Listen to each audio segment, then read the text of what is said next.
some reason, Jerry Jeudy's name keeps popping up. Cortland Sutton, obviously, because of age, is getting a little older, is popping up.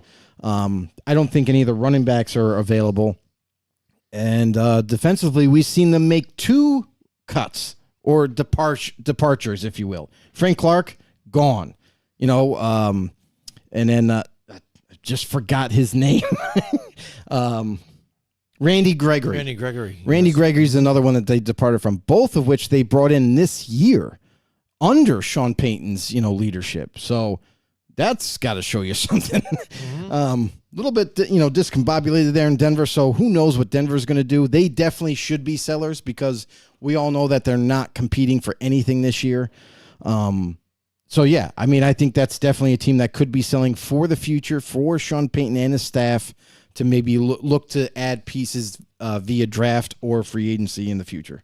Yeah, absolutely. What do you think about potential buyers at this point, Joe? We've seen a couple of teams now bounce back, from looks like they might be eliminated and might have a, sniff at a chance here. What do you think about some of these other teams that move along in?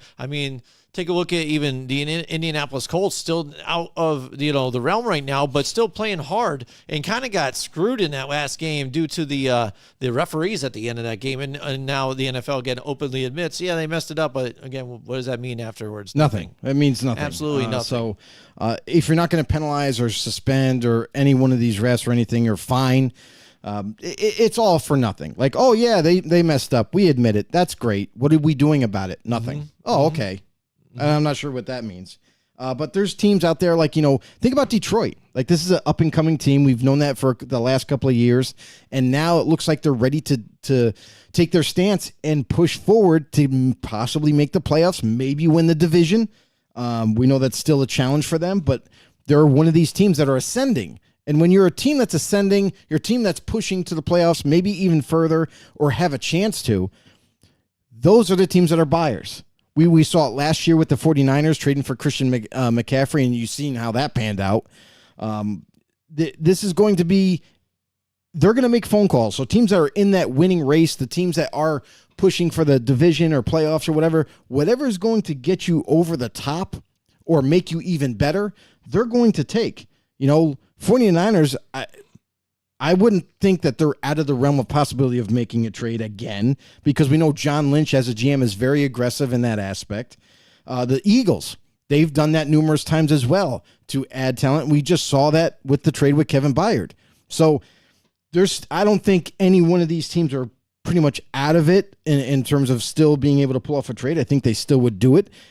And there's conversations being had right now around NFL league circles that, what players are available, what players aren't available, and all these negotiations are going on right now as we speak.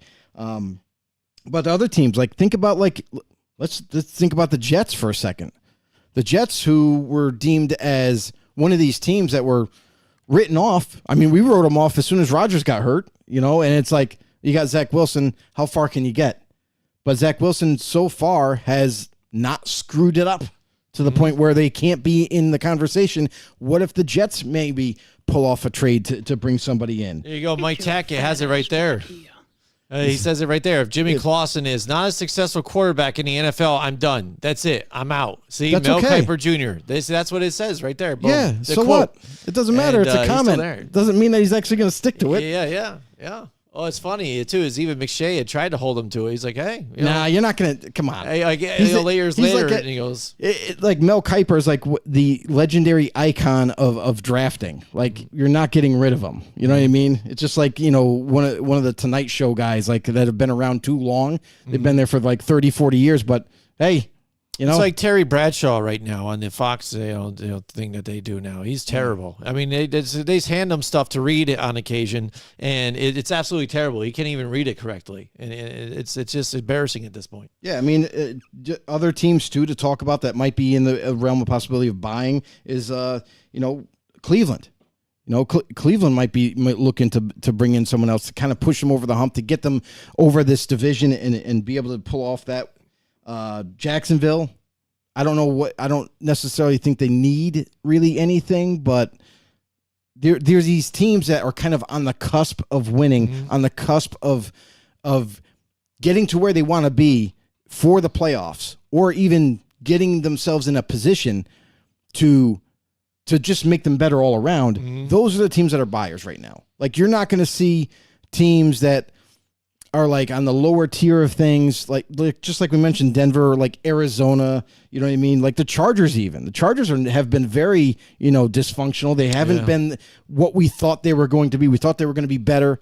They're still not there. So I don't expect them to be buyers either. So if a team comes along with the right, in terms of compensation, the right, compensation for a certain player that they're interested in, then we might see more trades.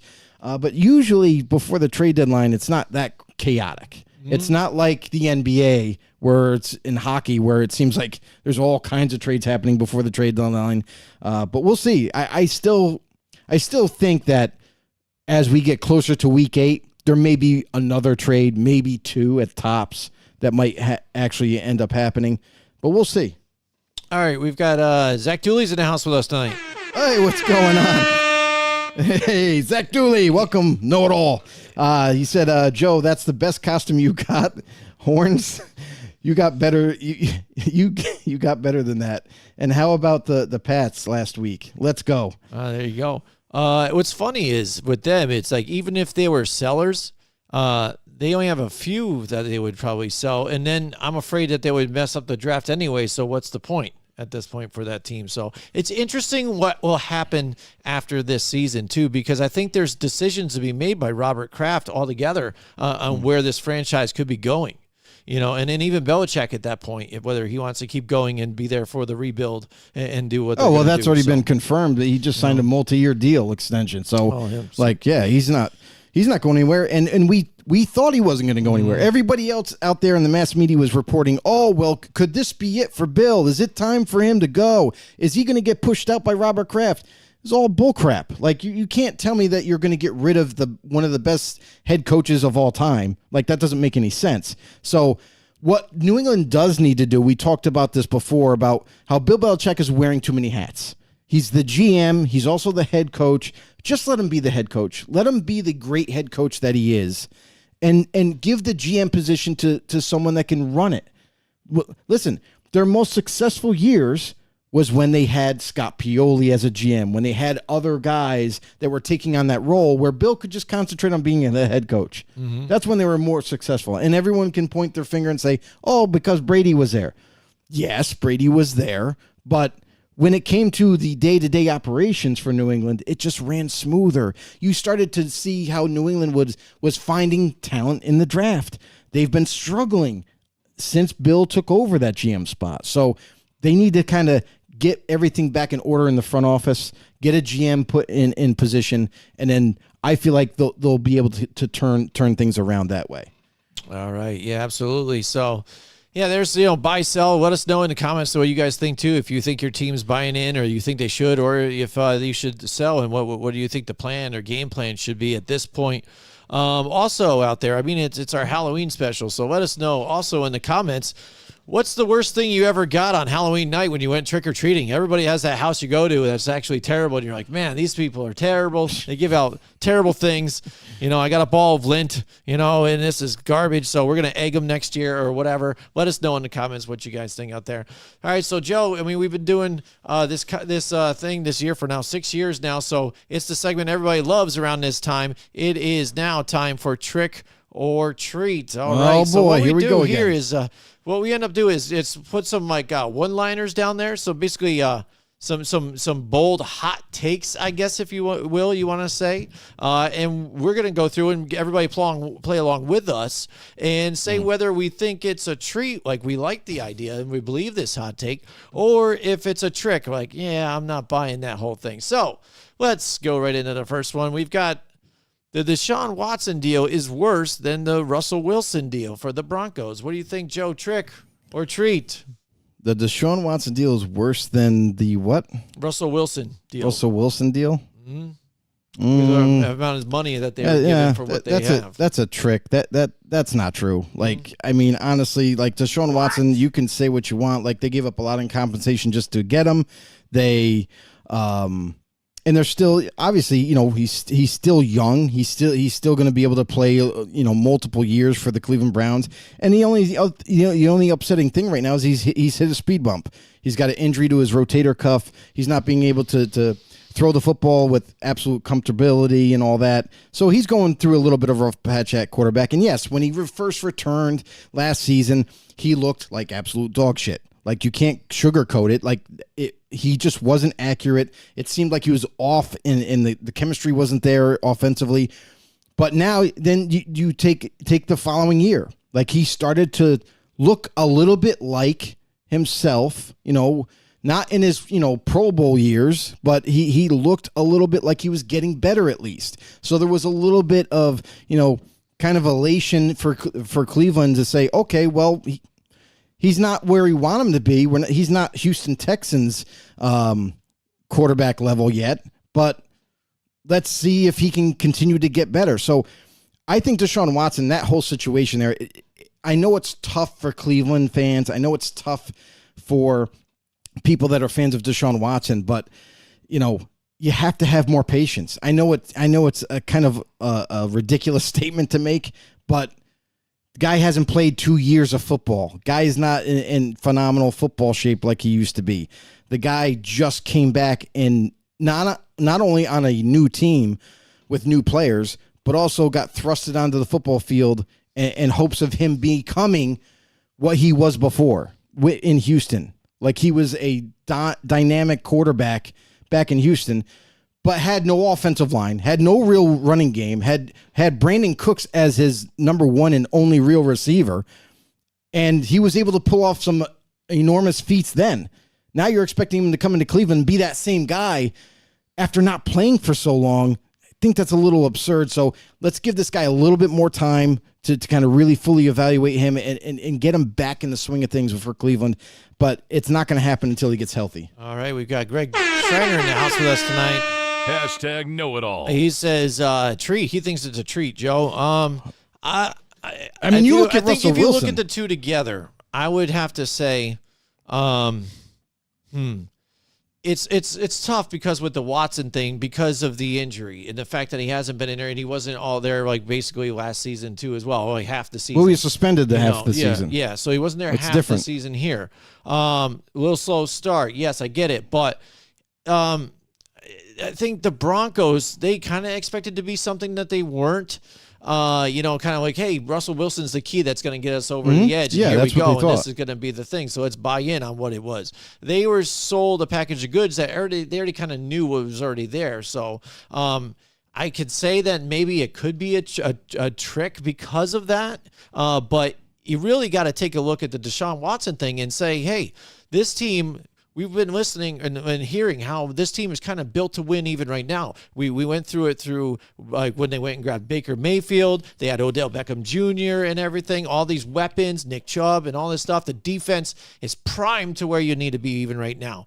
And the fact that, he wasn't playing as well started to kind of come back a little bit. But with this injury, though, luckily, it's just like a bruised rotator cuff, but if he ends up tearing the rotator cuff, the surgery, and the fact that he's out, he might not even be the same quarterback after that. And next year, when he's on the roster, his base salary is $46 million. Yeah. So you better hope that he really rests up, and I think that's why they're shutting him down right now and rest him up, because that money is invested, and it's all invested in the back end years. So, and where's your team going to be by then? Hopefully Jim Schwartz, can do something here and keep this team together, and they can work out contracts to keep some of this nucleus together, to keep this defense still here next season and make a run, because next year is really the big payout for Deshaun Watson, and that's the telling tale for him moving forward.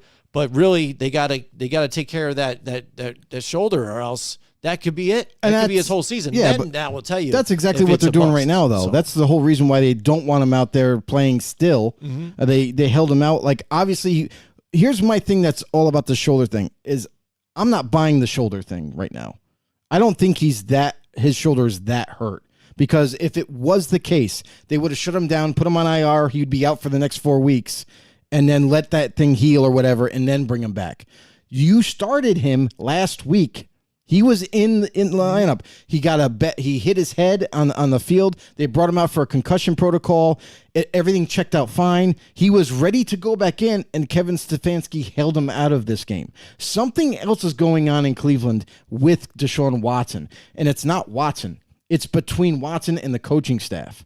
Because if he checked out fine and you started him in before that game, he was out there in the lineup. He came out of the tunnel. He was playing out there with his team, and then just because of this hit on the head, you got to wonder, like, this is a straight up coaching decision right now. This wasn't like, oh, well, he can't play because he has a slight concussion. This was, he checked out good, coach, he's ready to go in. No, sit down. PJ Walker's in. And that to me right there shows me something else is up. It's not just Watson not wanting to play. It's got to be something going on between Watson and the coaching staff for some odd reason, because there's no logical reason not to play your guy that you envision as your best quarterback. Mm-hmm. And for the Broncos, I would say for that whole trade for Russell Wilson, we saw not only was it they knew what they were getting in Russell Wilson. They were getting a veteran quarterback. They knew that. That's what they wanted. They didn't want someone that they had to retool and develop. So they went with Russell Wilson, a vet quarterback, but they gave up a landslide of picks and players just to obtain him. And on top of that, oh yeah, before he even took a snap, let's give him a 5-year extension and an enormous amount of money up front. And we got him for the next 5 years, not knowing what he would turn into for Denver. Mm-hmm. So I would say that's why, my thing is I think it's a trick. I think Watson still can return back to what he was. And I understand, Jim, that you're concerned with that shoulder. Right. But then also, if you look at it the way you're looking at it, you need that point of view, if the coach that you have is already making an executive decision to pull him out and not put him back in the game as a healthy scratch, that should tell you something, that there's something wrong right there. And that you might have messed up and you invested that money in somebody that you're not even going to put on the field. But that's the thing, is if that was the case, just like I just said, if that was the case, you wouldn't have started him at all. You would have shut him down before the game. You would have not allowed him to play at all. If what was the case? The shoulder or the fact shoulder? Right. So that's you wouldn't fine. have played him. Right. So then if you even played him, now you took him out, and the fact it's a healthy, he was healthy and you didn't put him back in, that's just as telling. I think just because as the coach, you don't want him back in, and it's not to keep him healthy. You just think maybe he can't do it. I don't think that's it. Why would he keep him out then? That's the problem. That's the question right there. Is why?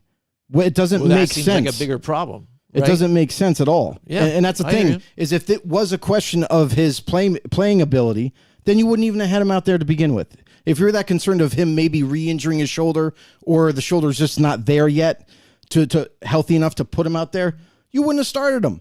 That's a coaching decision.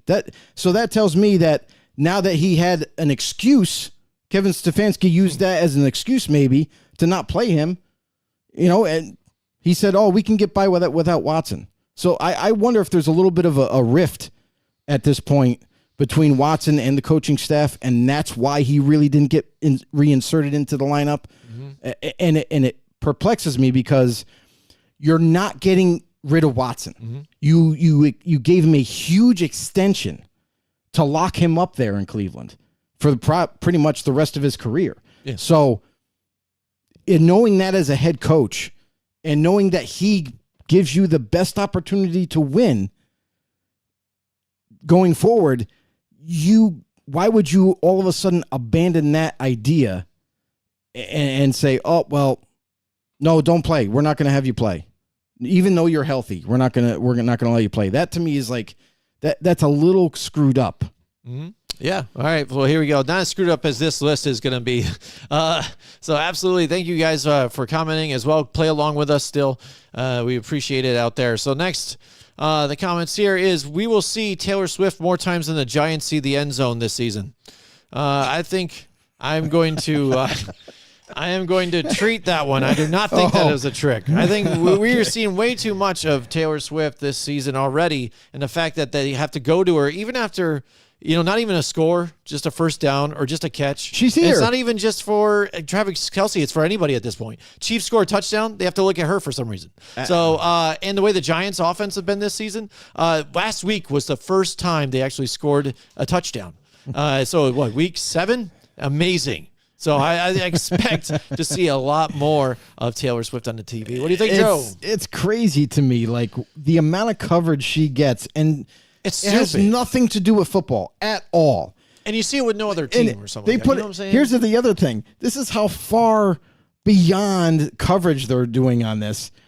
They zoomed in on her bracelet. She was wearing a bracelet last game. Jeez. And it said 87. It had on the Oh charm. my God. Yeah, so come they're, on. They're gay Like, buddies. Can we I just get it. Can we just get over this? Like, So they're not shouldn't dating. it shouldn't even have been a thing to begin with. We know this. Yeah. As football guys, like, come on. I really don't care. I don't even care about cheerleaders on the football field. No. I'm here to watch the game. So, for all this going on and everything, like, I don't know. I'm football. Yeah. So I really don't care about get it. about her at all. Yeah. So Travis Kelce is her queer best friend. I get it. I guess they got the bracelets together. It makes sense now. That's why we all don't know. Right? I just can't wait until the she way he comes out with. dresses, I would not be surprised. I can't wait until she comes out with a song about him. Yeah. He dresses like he follows pop music, like he really listens to all that music. Dude, he showed up. he looks like a in- Backstreet Boy. He literally showed up in just red sweatpants and a red hoodie with a white t-shirt. That's how he showed up. Not like, how a lot of even players. normal. You should see the other stuff he dresses Yeah. up in. No, like I know. seriously, scrunchy socks But- and ripped pants and a weird bedazzle shirt. What the hell? Okay, all right. Never mind. All right, next, go into the list. Trick or treat. The New York Jets will make the playoffs this season. What about that, Joe? Will the Jets make the playoffs in this Ooh, tough that's a good one. AFC matchup here? But I tell you, their road, the hard part, has kind of passed them already, and Yeah. they beat a lot of Yeah. those tough teams. That's true. That's I mean, look true. at the teams that they've already tackled at this point, including AFC or divisional, rival here, the Buffalo Bills here.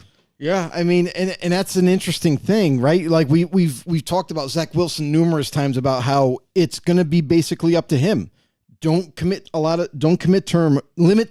turnovers. Yes. And then just take what's there as a quarterback. Don't try to make something happen and manage the game. And so far, he's been, somewhat able to do that. Yes, he still has made a couple mistakes here and there, but it hasn't put them out of the running. So I think he's doing enough to kind of keep them on the rails. And the defense, obviously we knew that was going to be the backbone of this team and to help keep them in games. And sometimes they just flat out win for them. So with the Jets having as good of a defense as they do, I think that gives them a very, very good chance.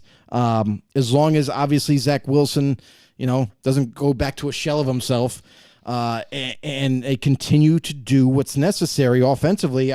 I can't fight that. So screw it. I'm going to say treat. I think they have a shot. Boom. There you go. Treat. Yeah. And again, like I said, looking at what their record is right now, sitting at 3-3 and 500. Yeah. Buffalo's 4-3. With what goes on with Buffalo right That's what now, I mean. they're just a head scratcher. And Miami has shown that whenever they face a competitor that we think is another playoff team or whatnot, they've lost. I'd say this about that is I don't think, to me, that's not The narrative. that's not That's how not I how you see envision it. them. Yes. Is because the Eagle game, what we didn't take into factor is they were missing 3 starters on offensive line, and they didn't have either or of their starting corners that we thought was going to be available. We thought Xavier Howard was going to be in that game. We thought Jalen Ramsey was going to make a return for that team in that game. Neither one, they were both scratches. And so it's like, now you're playing with 3rd, 4th, and 5th corners out there all the time. That's not really a recipe for success on defense. And at the same time, on offense, you can't help protect Tua or open up the run game. We saw that they had spurts. Tyreek Hill was Tyreek Hill in that game, and you can't guard him. You can only hope to slow him down. Yep. They started to find a rhythm, in terms of getting the ball out faster. Defensively, I would have liked to seen a healthier Dolphins team against that Eagles team, because if you had both of those corners and that pursuit that the Dolphins were getting up front after Hurts being able to shut down that run, multiple times, it would have definitely changed that game. So I think right now for me, like the Dolphins, they're close, but they definitely need to be healthier to compete. Yeah, I mean, I can hear you there on that one, but with the Jets making the playoffs, looking at these divisions outside of some of these, it's close. It's close because some of the divisions are close enough that maybe not exactly a losing record could do it, but actually, to tell you the truth, that's the only division, the AFC East. The other ones, I think the leader will take off and run away from the rest of the pack, and the rest is in the rubble. So you can be near 500 and make the playoffs in this one. It's just, what are you going to do going forward? So before we go any further, doesn't that kind of show you like what we've talked about last year about the parity in the league and how much closer it's becoming? And that's why you're seeing a lot more teams, like even this year, a lot more, everything is closer. Everything is like 500, a game behind, a game ahead. Like it's so much compacted now in terms of these teams being able to compete. They're duking them out in these close games, and some are just upsets. We've seen how many upsets we've seen the past thus 2 weeks far. was all upsets. Exactly. I tell you what, halfway through the year. Yeah, I might go on a different rant about that whole thing because again, my thinking cap's going on, my tinfoil hat is going on again because with, again, the legal sports betting and all that stuff, I still did not put out the fact that not only did the underdogs win last week, but then this previous one, and the fact that the refs are dictating the way the outcomes of these games are in a lot of these, especially if you look at the Giants game and then also the Browns and the Colts. I mean, two flagrant bad calls to get chunk yardage down and allow the Browns to come back in that game with literally they had 13 seconds left in the game or something, and they end up coming back through it and winning that game. It was astronomical. It was almost impossible for that to happen, and it happened still. I mean, it blows my mind. And the fact that somebody, if they invested or bet on any of those, and they were all the upsets last week. Look how bad we did in picks, Joe. We don't usually do that poorly. So something outside of the realm of things is going on right now. I smell something, and it just seems that all of a sudden, if somebody went all and put all their chips on that, it's a major payday. Yeah, but it also goes the other way too. Like I really don't believe that because a lot of these ones were I'm sorry to cut you off again, but a lot of them they should have been slam dunks, and the fact that they weren't is kind of odd to me. I mean, it's odd, but again, I guess they do happen. We live in a league where any given Sunday. And you could make all the claims that you want about how bad the referees. We've known for years how bad the refereeing is. We've known for years that games are altered by one call or two down the stretch of a game. It's happened. It's just a repeat of history. Like, you could say what you want about how, since betting came into existence in legality, you could. Obviously, you can make your argument whether it's for or against the NFL in terms of outcomes of games and whatever, but you can also argue the fact that, no, it has no bearing on it because it's no different. The refereeing is still terrible. It's still atrocious. There's games still decided. Even before legal betting was a part of it, it was still bad. So, going forward, it's not going to get better, guys. We're sorry to burst your bubble, but we can always complain about it. Right. But guess what? We're not the ones that, that are paying these refs. We're not the ones that we can't really make a difference in terms of that part of the game. Yep. The funny thing is now, too, is even now that Tom Brady, now that he can't get in trouble with the NFL, is calling out the referees. So one of the guys that benefited the most probably from all that, especially airing the ball down and getting that pass interference. Right. That makes perfect sense, though, doesn't it? Why would he raise the question on the referees or outcomes of certain games and all that when he was playing? Because he was one of the guys, a proponent of getting all the calls himself. Yeah. Yep. So now that he's retired, it makes sense that he's coming out. And it goes hand in hand with knowledge that we've gained after a player gets cut or traded or whatever. And then he just kind of lets loose and tells reporters, yeah, I couldn't wait to get out of that locker room back there. He goes, I just needed to, like, me and the coach didn't see eye to eye, or they didn't want to give me enough money to keep me. Like, that's when everything kind of gets vented out, is after they move on. Mm-hmm. Yep, absolutely. So here we go. Moving on. Talk about moving on. We are doing trick or treat. Here we go. So that's right. So that we're going to bring up a hot take, and we are going to tell you whether we think it's a treat or it's a trick. Here we go. Next up, we've got Brock Purdy is just an average quarterback, Joe. After we've seen him suffer his first 2 losses, a lot of, not even from experts, analysts out there who have been behind him the whole time, fans are reacting now. Oh, Jesus. Overreacting more like overreacting. Again, see, this guy's hot garbage. We told you if you have that many weapons around you, he can't do it. He had just Debo out. And look at the mistakes, and he faces a good defense, blah, blah, blah. All right. And now he suffers his second loss. Again, the interception at the end of the last game here to seal the deal. But, yeah, here we go. Brock Purdy, just an average quarterback, Joe. Trick or treat? Absolute trick. Just absolutely ridiculous. Here's the thing. Niner fans, would you prefer Jimmy G still there at quarterback? I just got to say, no, you wouldn't. There's a reason why the Niners moved on from Jimmy G. There's a reason why they moved on from Trey Lance, who happened to be their 3rd overall draft pick, mind you, when he got drafted. So they've shown total confidence in Brock Purdy. And obviously, I still feel like the fan base needs to support him, because I'll tell you right now, I would love Brock Purdy. Any team would. If they needed a starting quarterback, they would choose Brock Purdy if they knew what he would turn out to be.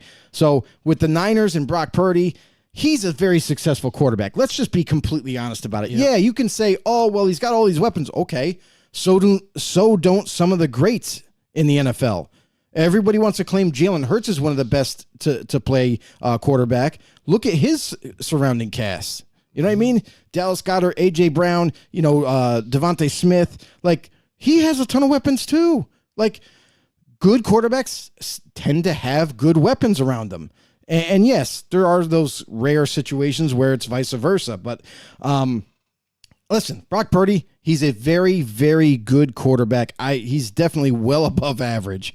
And if you were to say elite, then no, I probably wouldn't say elite. But we've seen evidence of him in his young career of helping this team drive down the football field, scoring drives, win after win. So I think that's a little bit of trick. I think people need to calm down a little bit. You're 5-2, by the way. Yeah. It's not like all hell's broken loose and you're 2-5. Yeah, absolutely. And it is, everybody's quick to hate nonstop once it starts going bad. Guys aren't perfect. And even, I'm glad to even see the analysts aren't backing away even on this. I mean, yes, maybe they bought in a little too much on some of the things, but basically what they are all saying, which I am in agreement with, to an extent, is that, in fact, this guy wasn't even expected to see the field whatsoever as winning the way he was. So everybody needs to rewind it back and say, actually, because of even in the injury, this is seriously only his, so many with game, just a full complete season basically at this point.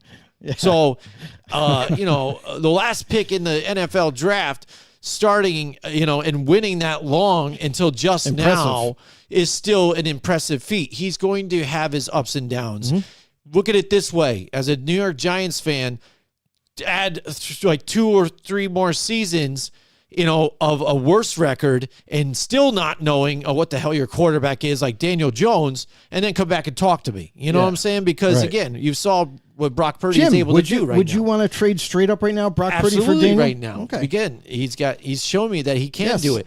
But when it's crunch time and you got, moments to go, he was trying to make the right thing happen because, one, they had no timeouts in this last game here, too. Yeah. So he had to try and make a play. Mm-hmm.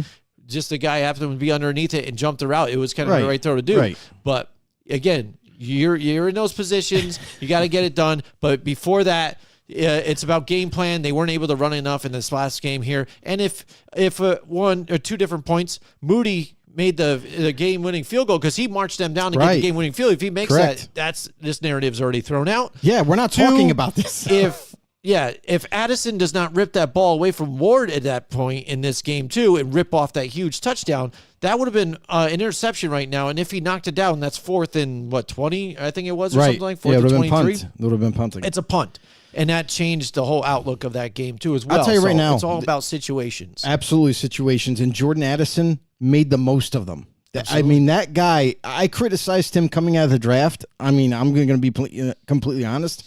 I did not have him as one of my top receivers coming out in the draft. But, man, he's been balling out for the Minnesota Vikings. And they need it the most because without Justin Jefferson, it's turned out where they're turning to a rookie as their number one option now. Absolutely. And after Monday Night Football against the Niners, for him to display the game that he did, it's showing all the naysayers, myself included, that, I'm here and I'm for real. I can play. Yeah, absolutely. Absolutely. It's good to see. I mean, because, I would like one of my young rookie receivers to point out and be that type of guy. Right. We haven't seen it yet. That's right.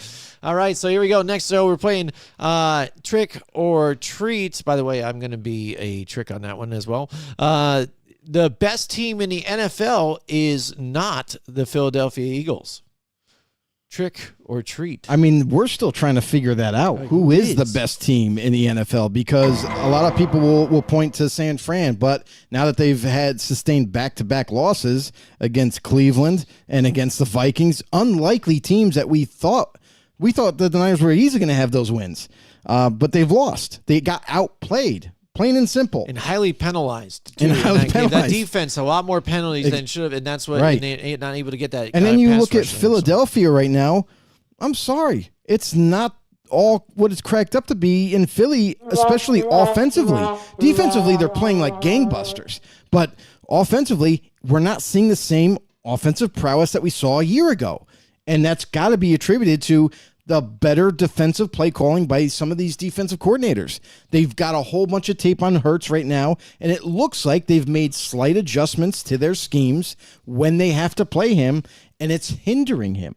Like just you mentioned, Jim, there was like all these different media outlets were showing that I've got it up right now, Joe. Yeah, why don't we'll pull that up right now. Yeah, absolutely. Here, 2022-2023 comparison. After the first 6 games last year, completion percentage 66.8, 1,514 yards, 293 yards rushing, 6 touchdowns, 2 interceptions, only in a rate of 98.4. And if you look ahead here at the 2023 season, after the first 6 games here, completions percentage 66.2, so a tick off.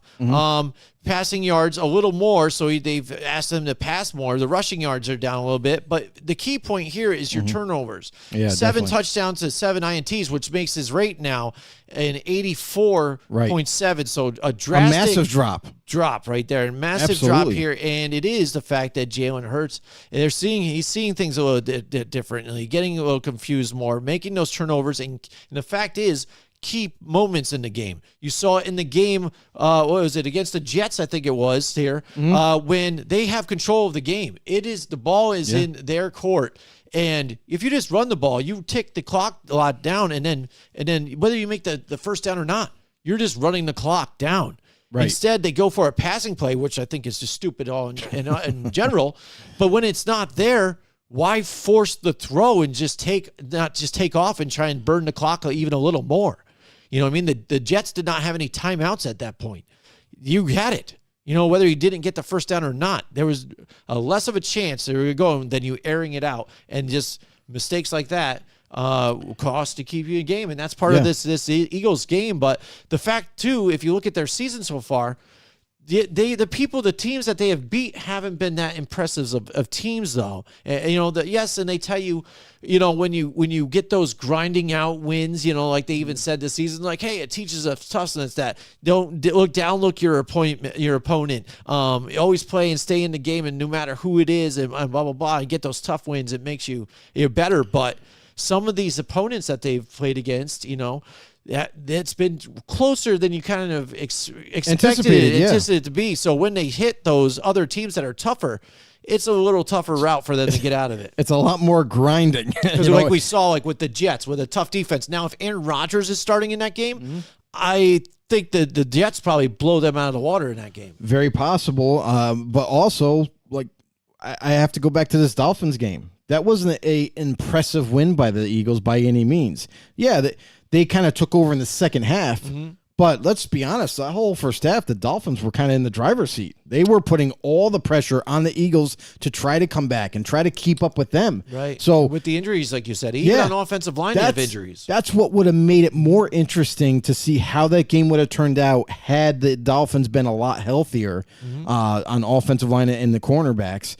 That would have been really telling then. Then we could have really saw how good this Eagles team is, because I feel like the Dolphins were the first team, obviously before their loss, they're like the very next team that they had to face that was very tough, and it made the Eagles look like, model citizens in the league.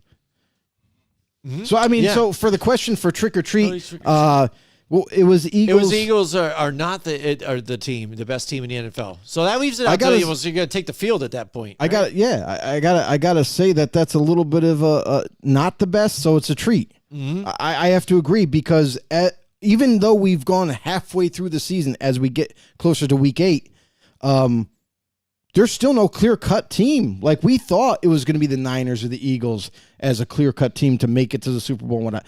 I got to question everything now, because we've seen the Niners get beat by Minnesota. We've seen the Niners get beat by Cleveland.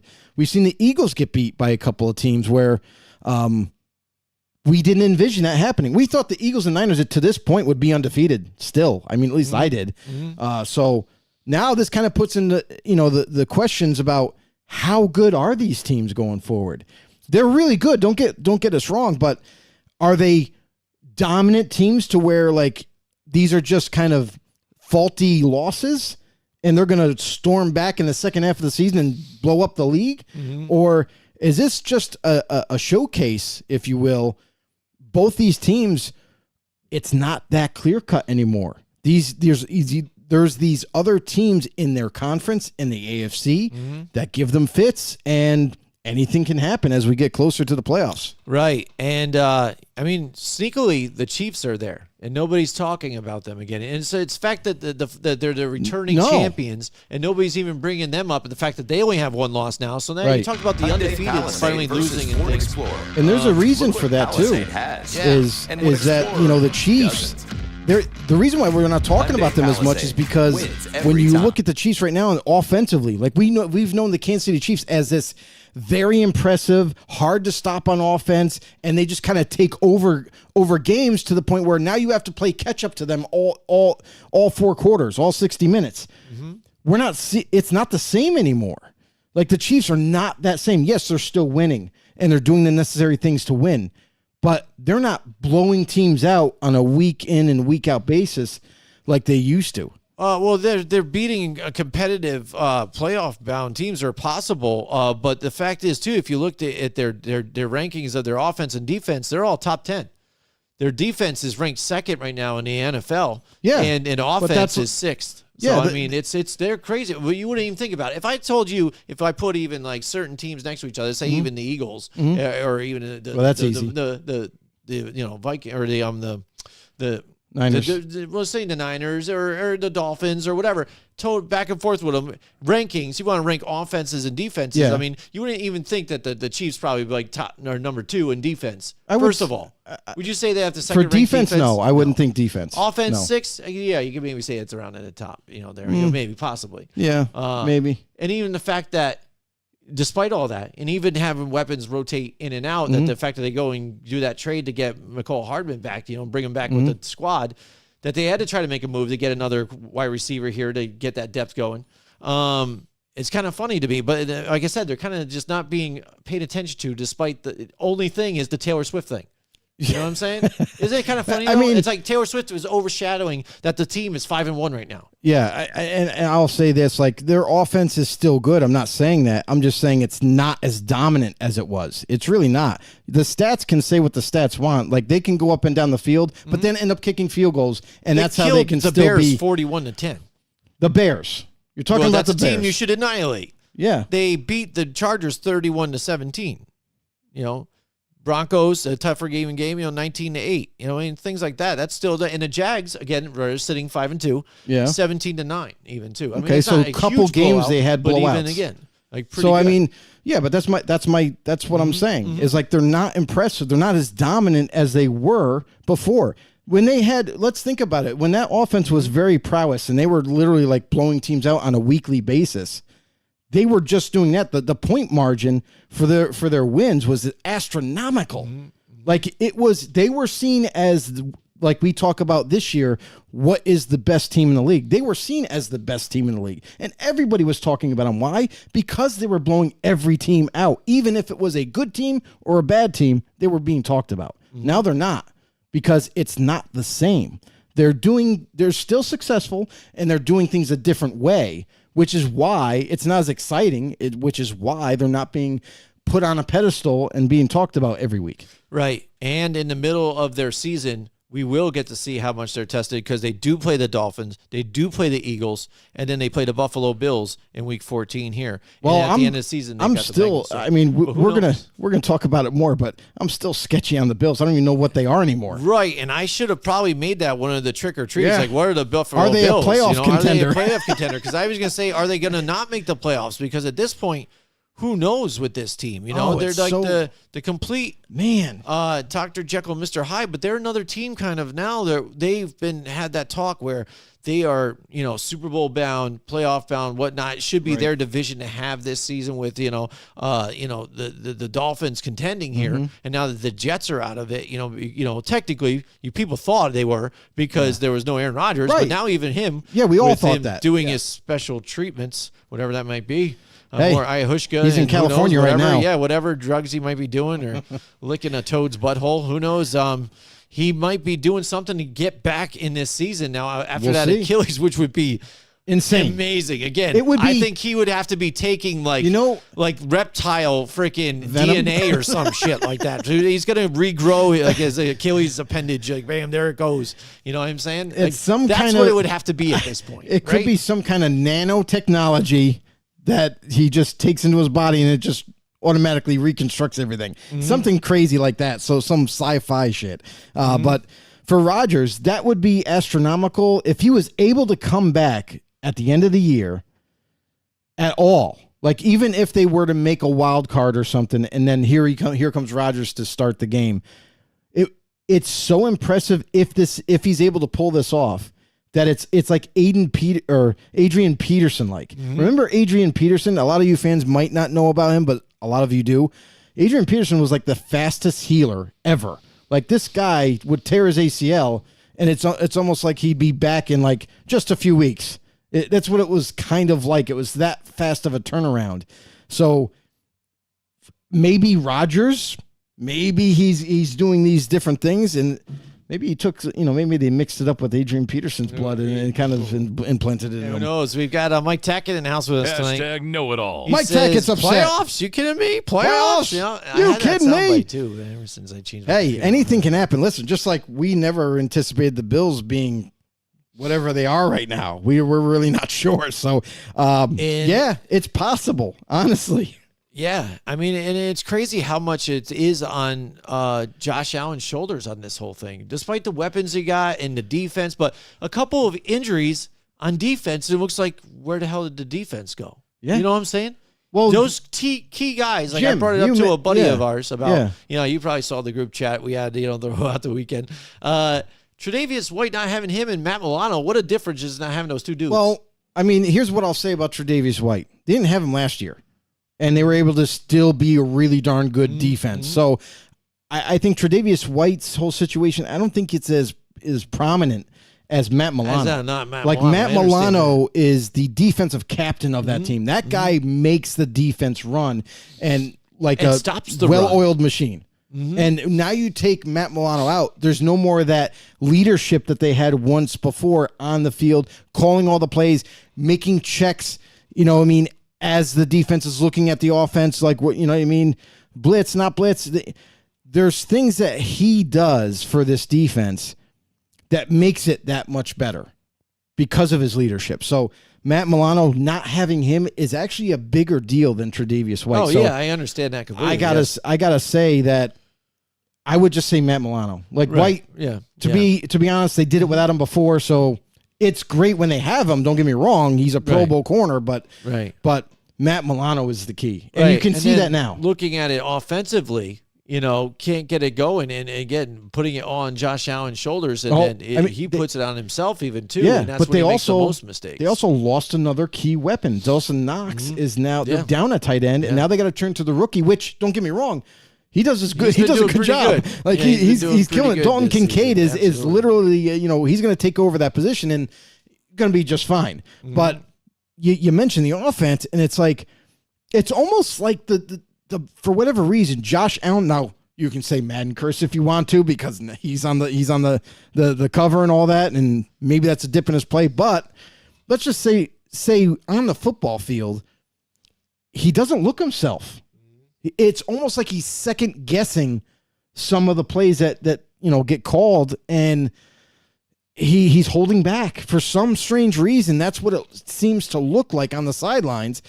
And you look at this team as a whole offensively, and it's like they start to do some nice things in games, and then it's almost like they go away from it and try to make Josh Allen a bigger piece of the offense than they should. Like. It's like they like you just mentioned, like they put a lot of pressure on his shoulders to be the guy. Well, you have these other weapons and Diggs and Dalton Kincaid now, and James Cook is thriving. It shouldn't be all on Josh Allen. It shouldn't be throwing as much as they do, and you got to wonder, like, you need to get back to like a well-balanced offense. You need to get back to getting the backfield more involved.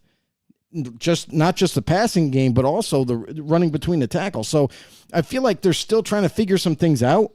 And yeah, they have some injuries that they're dealing with, but so doesn't every other team. But again, it's not like they've lost their core of players and they're just like, well, we're grasping at straws at this point, trying to figure out how to score points, figuring out how to stop people. No, they still got the pieces there. So what is the issue with this team? Are they playing down to their competition a lot of the times? Or is it just overthinking and trying to do too much? Yeah, who knows what's going on with them. But here we go. We're playing Trick or Treat. We've got a couple more left over. Yeah, I know. It's tough, though, because there's a lot of passionate stuff going on ranting on right now in the NFL. All right, here we go. We're down to these hot takes. We got Tyrod Taylor should be the starter moving forward for the New York Giants, Joe. I mean... This question doesn't get any easier either. Yeah, I know. So I mean, there's a lot of take that's going on right there's now. There's a lot of layers to this, right? Like we've only seen Tyrod Taylor in a couple of games. We've known Daniel Jones for so long. We've seen him for actually multiple seasons, Joe. But. yeah, but that doesn't. He wasn't that much of an offense. You know what I mean? Like, so. I mean, for this to kind of, it's kind of hard to like say, okay, well, I can see the future, and Tyrod Taylor is definitely way better than Daniel Jones. Nobody can. We don't know what the next steps are for this offense with Tyrod and Daniel Jones. Like, yeah, we have a longer track record to know and make a judgment call on. Honestly, I've seen enough from Daniel Jones as a starter. Like, I know he's there now, and they have to rock with him because he's the deemed starter, because he's the guy that they paid the extension to. So he's your guy, whether you like it or not. But me personally, I was passing judgment the last season and saying, well, let's see, he is getting a little bit better. He didn't really have anything to work with last year, so it's kind of hard to judge the guy when he had no receivers, had no offensive line. Now this year, they make the whole team better. Offensive line is improved, more weapons at his disposal, and Saquon Barkley's there. You're thinking, like I'm thinking, like, man, this Giants team could take a real big leap now. We've seen what they could do with nothing. Now that they have something to work with, Daniel Jones should be much better. But we're not seeing it. For some strange, odd reason, and I know you're going to go off on it, but Mike Kafka as offensive coordinator, doing a terrible job in terms of calling plays, and then I don't know how much of that is Daniel Jones's fault too. Like, even though it's a bad play call, is his play as a quarterback being diminished because of the bad play calling? So Daniel Jones, we've seen him make errors. We've seen him make mistakes. We're still waiting to see him clean all these things up and be more consistent as a quarterback. And because of that, that makes me hesitate on crowning Daniel Jones as the definite franchise quarterback for this organization. Now with Tyrod Taylor, it's different. He's a backup quarterback. He's been basically a career backup his whole career. He's done a decent job when he's asked to go and start for whatever team it is. We've seen him be the starter for the Buffalo Bills and had success there. When he started with the Giants, yeah, he's not throwing over 300 passing yards and running for 100 and dropping dimes all over the place and scoring 5 times a game. We know that this team is still trying to work the kinks out here. But Tyrod Taylor, in a limited capacity, is at least kind of showing that the offense at times runs a little bit smoother. Not a lot, but it's very confusing as a Giants fan or as an NFL fan. When we watch the Giants, it's like he does some things well, but then he'll also do a couple of bonehead things, and you're like, oh, typical backup, play. But yes and no. You know what I mean? It seems like when Tyrod we're only going off a couple of games here, but when Tyrod's in, it seems like Saquon gets a few more rushing yards. It seems like they're able to execute a couple of first downs. It seems like Darren Waller definitely is more involved. He's a tight end, big target to throw to, and Tyrod's taking advantage of that. And by that all happening, it seems like it's opening up, not a lot, but it's opening up this offense just a tad bit to maybe get them some more touchdowns, than they would before. It seems like we've seen way too much stalling when Daniel Jones is at the quarterback role. And Tyrod Taylor, yeah, he's not blowing it up in offensive production, and they're scoring 20 plus points a game. But, man, it's hard to kind of pinpoint, to be honest. So for Tyrod Taylor and this Giants team, Jim, I'm at an impasse. I'm really not sure what to say about it. For just because of the disappointing track record that Daniel Jones has mounted up to this point, and you're supposed to play mistake-free football as a starter. Yeah. And it's like he does some great things for them, and then there's really dumb mistakes that he makes. And you could say the same thing about Tyrod, but it's like, well, I don't know what it is. I mean, to me, Tyrod, I don't know, just because he's a new face and that he, I don't know, maybe. Yeah, I think whatever. It's just even all together, even experience and composure. You look at Tyrod Taylor. What's what's asked upon Tyrod Taylor right now? Manage. You've been in the league for many years. What did they say it was 13 seasons? He still looks young. Still looks pretty good though, right? Yeah, absolutely. But look at Daniel Jones. What's his whole thing? He's been here listening to the New York media since he's been in the league right now. You know what I mean? Yeah. His ups and downs, been through multiple coaches, different schemes. Finally looks like he can connect on this one here, but knows now he's got that contract with the bonus in it. So still heavy on his shoulders, asked to do a lot. And when he gets in there, I think he feels when it's tight and stuff, he still feels it upon himself that he's got to try and make things happen because a lot depends on him. Tyrod Taylor goes in the game and say, hey, if I don't make this, I just got to throw it away or whatever. I'm not trying to I can try and make the play, but I'm not going to kill myself on it because, again, you got experience and you don't have all of that on your shoulders. He can go in. I just got to manage the game, try and keep it tight and not make the bonehead mistakes, which I've already gone through before in my career. 2 different points in their careers right now. Makes a different, I think, sense of what you're managing in the game and how you're looking forward at things. I think if you're not called upon to kind of be the savior or asked upon all the time to be that guy and what are you, then it's that much easier when you're in the driver's seat. You know what I'm saying? Yeah. And I think we'll say because of that and because of even experience, Tyrod Taylor isn't afraid to throw it deep as much. With the outcome, it might not happen. I think Daniel Jones, because of hearing about the turnover mistakes here and there, wants to try and even put the ball placement exactly where he thinks it needs to be. And if it's not going to be there, he wipes it. No, I'm not going for that option. And by that time, he doesn't have the time because you got to think 1, 2, bang, because that offensive line is so terrible. Yeah. You don't have the time to go through those progressions, trying to think, unless you really have to figure out how to speed it up a lot faster than that. You have to say, listen, I'm already playing in my head. If it's not here, I got to think to here. And then think that 3 steps ahead, which an experienced quarterback does as well, which is why Tyrod Taylor, I think, is doing a little better. But if you're saying even if the rest of the season through, I would say this is a complete trick because, I mean, you understand. I understand the contract thing. You got to see even what he's got. He's got his bonuses or whatever and shit. And you already signed him to that. Whatever. Tyrod Taylor, he is what he is, and he ain't gonna get you to that next spot to where, all right, we're a playoff contender. Now all of a sudden, this is gonna help our franchise out. If we put him in, it will only help the franchise if Daniel Jones is in there and sits tight. And then whether you win with him or you lose with him, you definitely have answers throughout the season on whether he progresses or not. And then you could just move on after this. Because, if you end up losing and having a losing season, you only get a better draft stock at the end of the season anyway. So it only helps you out in that long run if you wanted to get something for him. But plus, if he doesn't hit those milestones, that changes the contract altogether as well. So, I mean, you're not handing him a buttload of money. I get that. I think I don't believe in the Tyrod Taylor thing because he scored there was all game of field goals the last game, so he didn't even score a touchdown last game. All right, and he scored one of the touchdowns this week, or was it all running touchdowns? You know what I'm saying? Didn't really light it up this week enough, and it got scored 14 points. Whoop-de-doo.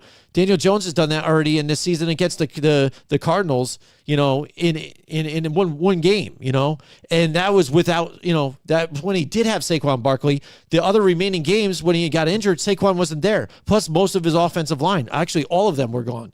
At least you're getting Evan Neal back and a few other guys, free agents that they picked up to slot in there. That is better than what they had. I wouldn't say their free agents they picked up are going to be better. They were better than what they had of the backups of the injured. Here's what I'm going to say about this. That is true. The offensive line is better than when Daniel Jones was in there. Here's the thing what I'm going to say. Daniel Jones has been in there long enough as a quarterback and has enough experience as a starting quarterback that you can't make the argument of pressure on the guy. The guy has been there, done that to this point where he's had all the pressure since he was a rookie. And now that you have just like you mentioned, like now that he's starting to get comfortable with this offense, everybody was thinking that this Giants team was going to take off because now that they've added and it kind of like almost in a sense overhauled the offense and improved it into a certain point where now you're expecting Daniel Jones to take another big step as a quarterback and make and really kind of grow. But what we're seeing is not as much production as you would like to see at this point in his career. He has this long extension. Now, that alleviates pressure because now you're not worried about losing your job. Last year, you could say, well, he had a ton of pressure, and he overcame that pressure because despite all the criticism that he had last year, no weapons, no offensive line. And for him and Saquon together to be able to do what they did on offense, are you kidding me? That's production. That's showing you that, like, okay, that gives you confidence that maybe he is a guy. That's why he got his deal, is because he was able to overcome the odds last season. And now that you've had this long-term deal, you're pretty much sitting pretty now with the Giants. You're not going anywhere. They're not trading you the next season. Even if you have a bad year, they're not going to get rid of you. But for Daniel Jones, this is an opportunity that you have more weapons. You have, and I get it, like a worse offensive line than last year because of injuries. Yeah, because of injuries, but injuries you can't account for anyway. So, statistically, you can say, yeah, the offensive line is worse than last year and all this other thing. But when he played with a terrible O-line last year, not as bad as this one. I mean, you can say it all you want, but listen. He was able to overcome odds last year, and that was with no weapons. So now that you have weapons, get the ball out of your hands quicker. So you might have to take more of a Tyrod approach, and you're not going to be able to sit there And I've watched plays where he's held the ball way too long, thinking that he has a better O-line, which he doesn't, and he knows that. So for Daniel Jones moving forward, he has to basically you gotta work with what you have. So as a quarterback, as a leader of this team, going forward, like you're not going to have a lot of time, especially when you don't even have your starters all fully healthy and up in front of you. That now you're going to have to throw the ball. You're going to have to take the check down. You don't want to. You're going to want the play is supposed to go to Darren Waller down the post in the middle or up the seam in the middle of the field. You don't have that time. Even though he's wide open, you just can't. You get sacked by holding on to it. So as a quarterback for Daniel Jones moving forward, he's got to do a better job of just get the ball out of your hands, bro. You don't have the time. You just don't have the time with what you have. So work with what you have. And I feel like Tyrod, yes, he's a backup, hands down. I'm not saying that he should be the starter going forward for this Giants team by far. I'm saying that he has given them a little bit of a spark in terms of deception from the defense, because every defense is planning to play Daniel Jones. Tyrod Taylor is now inserted in the lineup. It's a different quarterback. He does different things. He doesn't try to make a play happen, like you said, right? Mm-hmm. So he'll just take the check down. Yeah. And maybe that ends up being a punt, but it's not a turnover at midfield. You know what I mean? Because Daniel Jones might have held it on too long and then ends up fumbling because of the sack. He's just getting rid of the ball because we've already said Tyrod Taylor is a managing quarterback at this point in his career. He's not a difference maker. He's not a starter. But maybe that's what Daniel Jones needs to be, because he's got to be able to have the awareness to be like, hey, all right, I don't have Andrew Thomas. I don't have half my freaking offensive line. Maybe even all of them are out this week. Yeah, the running back at the position at that time, right, too. Exactly. So you got to. And didn't have Wan'Dale Robinson most of the time either. I know, but here's the thing: is you got to play with what you have in terms of personnel. Like you got to know as a quarterback coming in that Daniel Jones got to know better than anybody. Is that all right? I don't have my guys, so I can't hold on for the big play, even though that play is going to open up, and I know it. I can anticipate it. He's going to be open, but you don't have the time to do that. So you have to be able to just take the checkdowns. Listen, you're not going to be able to be successful in this NFL if he's not able to adapt as a quarterback. And to me, that's what bothers me about Daniel Jones. We've seen him show flashes of being this Giants quarterback for the future and could really, help this team score a lot of points. We've seen it. But this year, don't know what it is about Daniel Jones himself. Don't know what it is about, we all know the play calling's terrible, but still, even with that being said, as bad as the play calling is, just you can't do too much. You can't wait for the big play. You're either going to have to move with your legs, just like you did last year, or you're going to have to take that check down and punt the ball. At least it's not a turnover. At least it's not giving up ground. You know what I mean? So I got to say, I think that it doesn't matter. Honestly, it really doesn't matter who you put out there at quarterback, Tyrod Taylor or Daniel Jones. But Tyrod's a different style of quarterback because he's not going to push. He's not going to push the play to its limits to make something happen. So if it's there, he's gonna sling it. If it's not, he's gonna check it down. So maybe that's what the Giants need right now, just because of what they're dealing with right now. They don't need someone to make a play happen. They just need someone to just manage the game at this point because of their lack of offensive protection. Mm-hmm. All right, man. We've got a really good, I think, trick or treat this week. We're going right into on all of man. these. All of them. They've been real conversation starters. If you guys have something you want to say, commend Jim right here because he came up with all of these. Ooh, I bring the smoke, Joe. I bring the smoke. All right, there's the last one now for keep I almost said keep or sweep. How about that? Other great segments. Here we go. Trick or treat right here, Joe. The Detroit Lions are a legit contender. Oh, yeah. Boom, that's it. That's the smoke. Legit contender. Yeah, that's a treat, baby. There all the way. I mean, listen, that was probably the easiest one.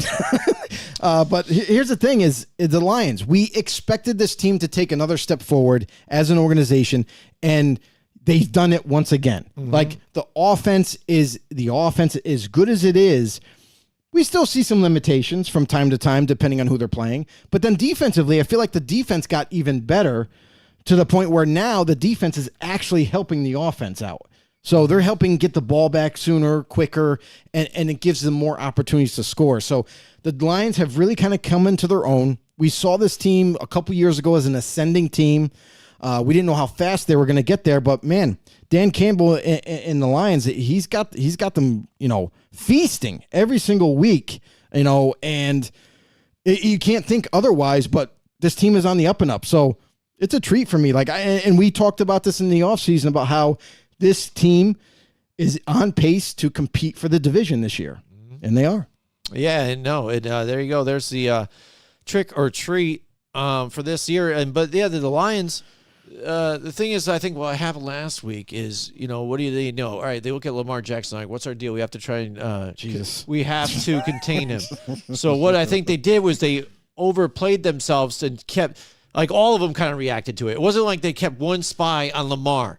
It seemed like discipline. He just told all of them, hey, we got to stop this guy. So it seemed like each one of those guys was like, I got to stop them. So they stopped doing their assignments. Right. And he made them bite on it every single time and just dink and dunked it all over them. And it just embarrassed to the Lions,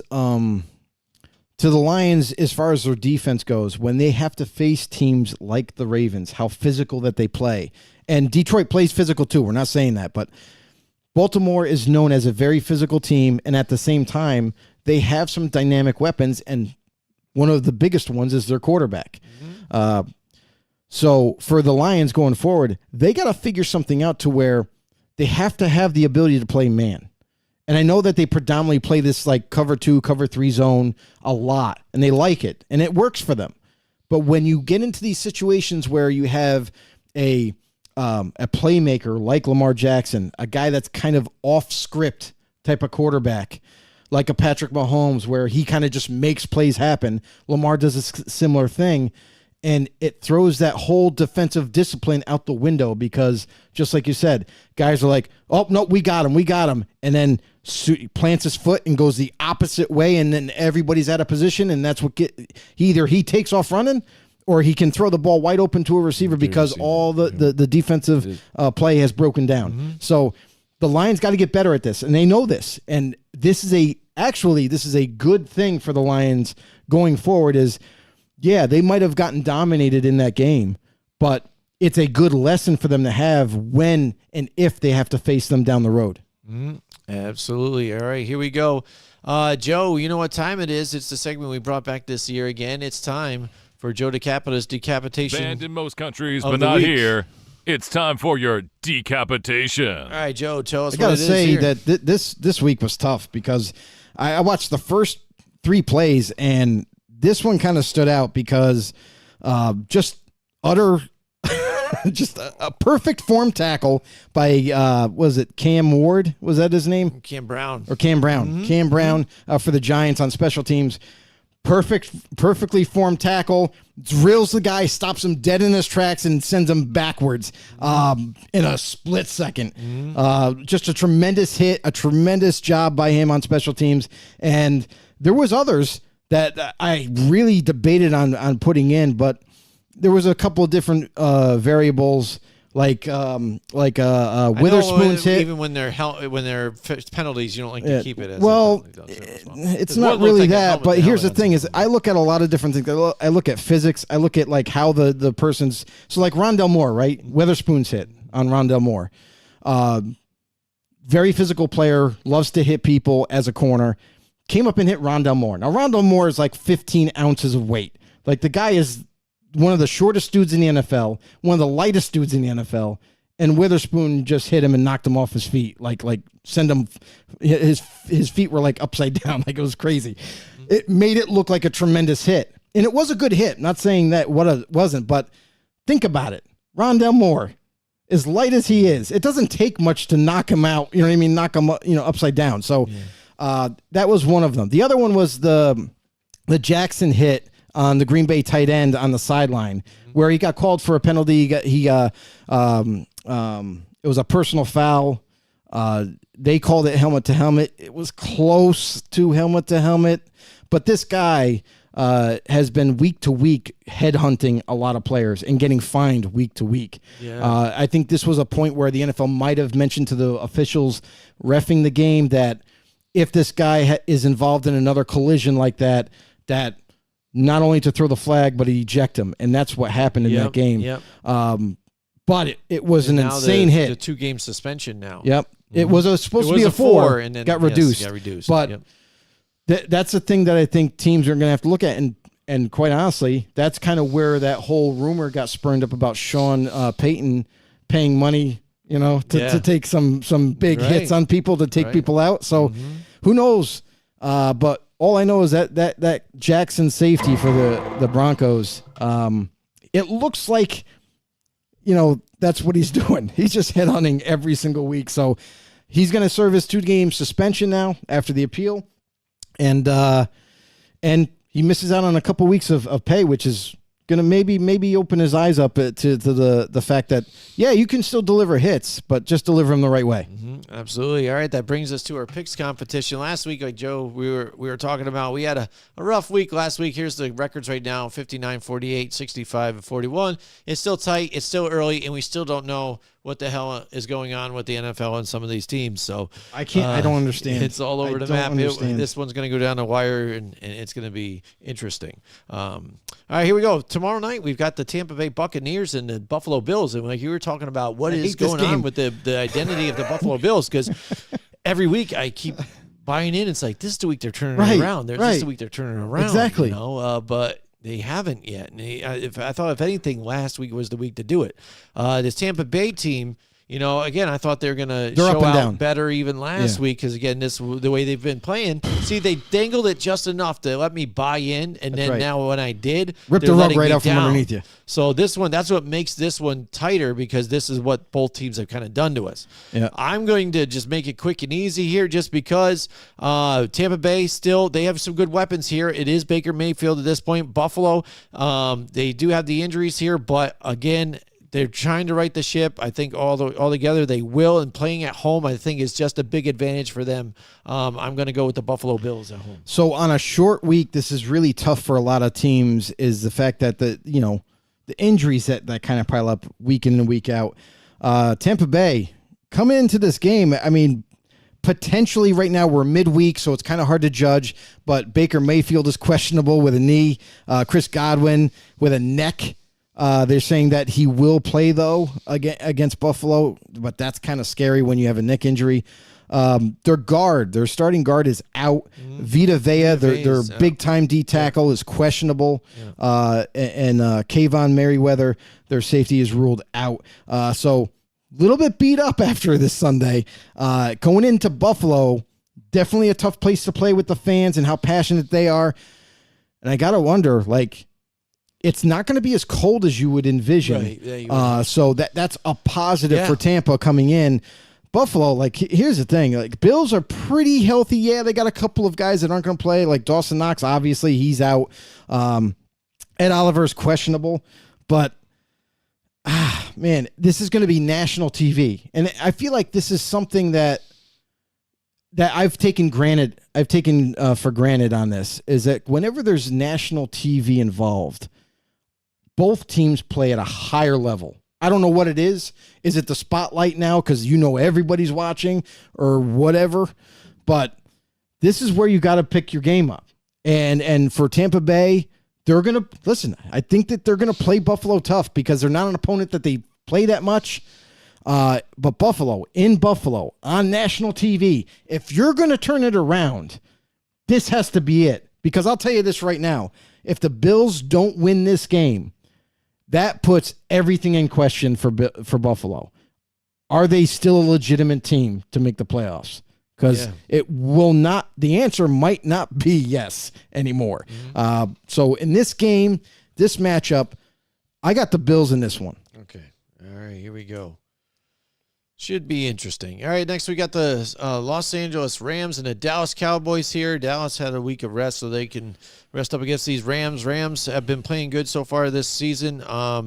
getting Daryl Henderson, back involved into this game and on the team. How about that? And what a difference for him. Get the running game going. Now that they moved on from Cam Akers. And Cam Akers seems like he has found a little niche, too, on his new team. Looking pretty good so far for him in a new scenery. But Dallas at home against this Rams team, it's going to be two defenses against each other. The Rams, have been pretty decent here, despite losing a lot of weapons that they had here on defense.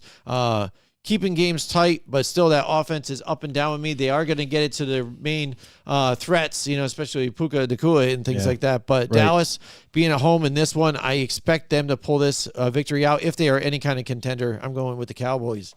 Yeah, and this is I feel like I really like this matchup. This is one of the games that I would love to watch because two teams, right? Like Dallas Cowboys, they've stumbled a couple of times in games where you're like, I thought they were going to win, and they end up losing.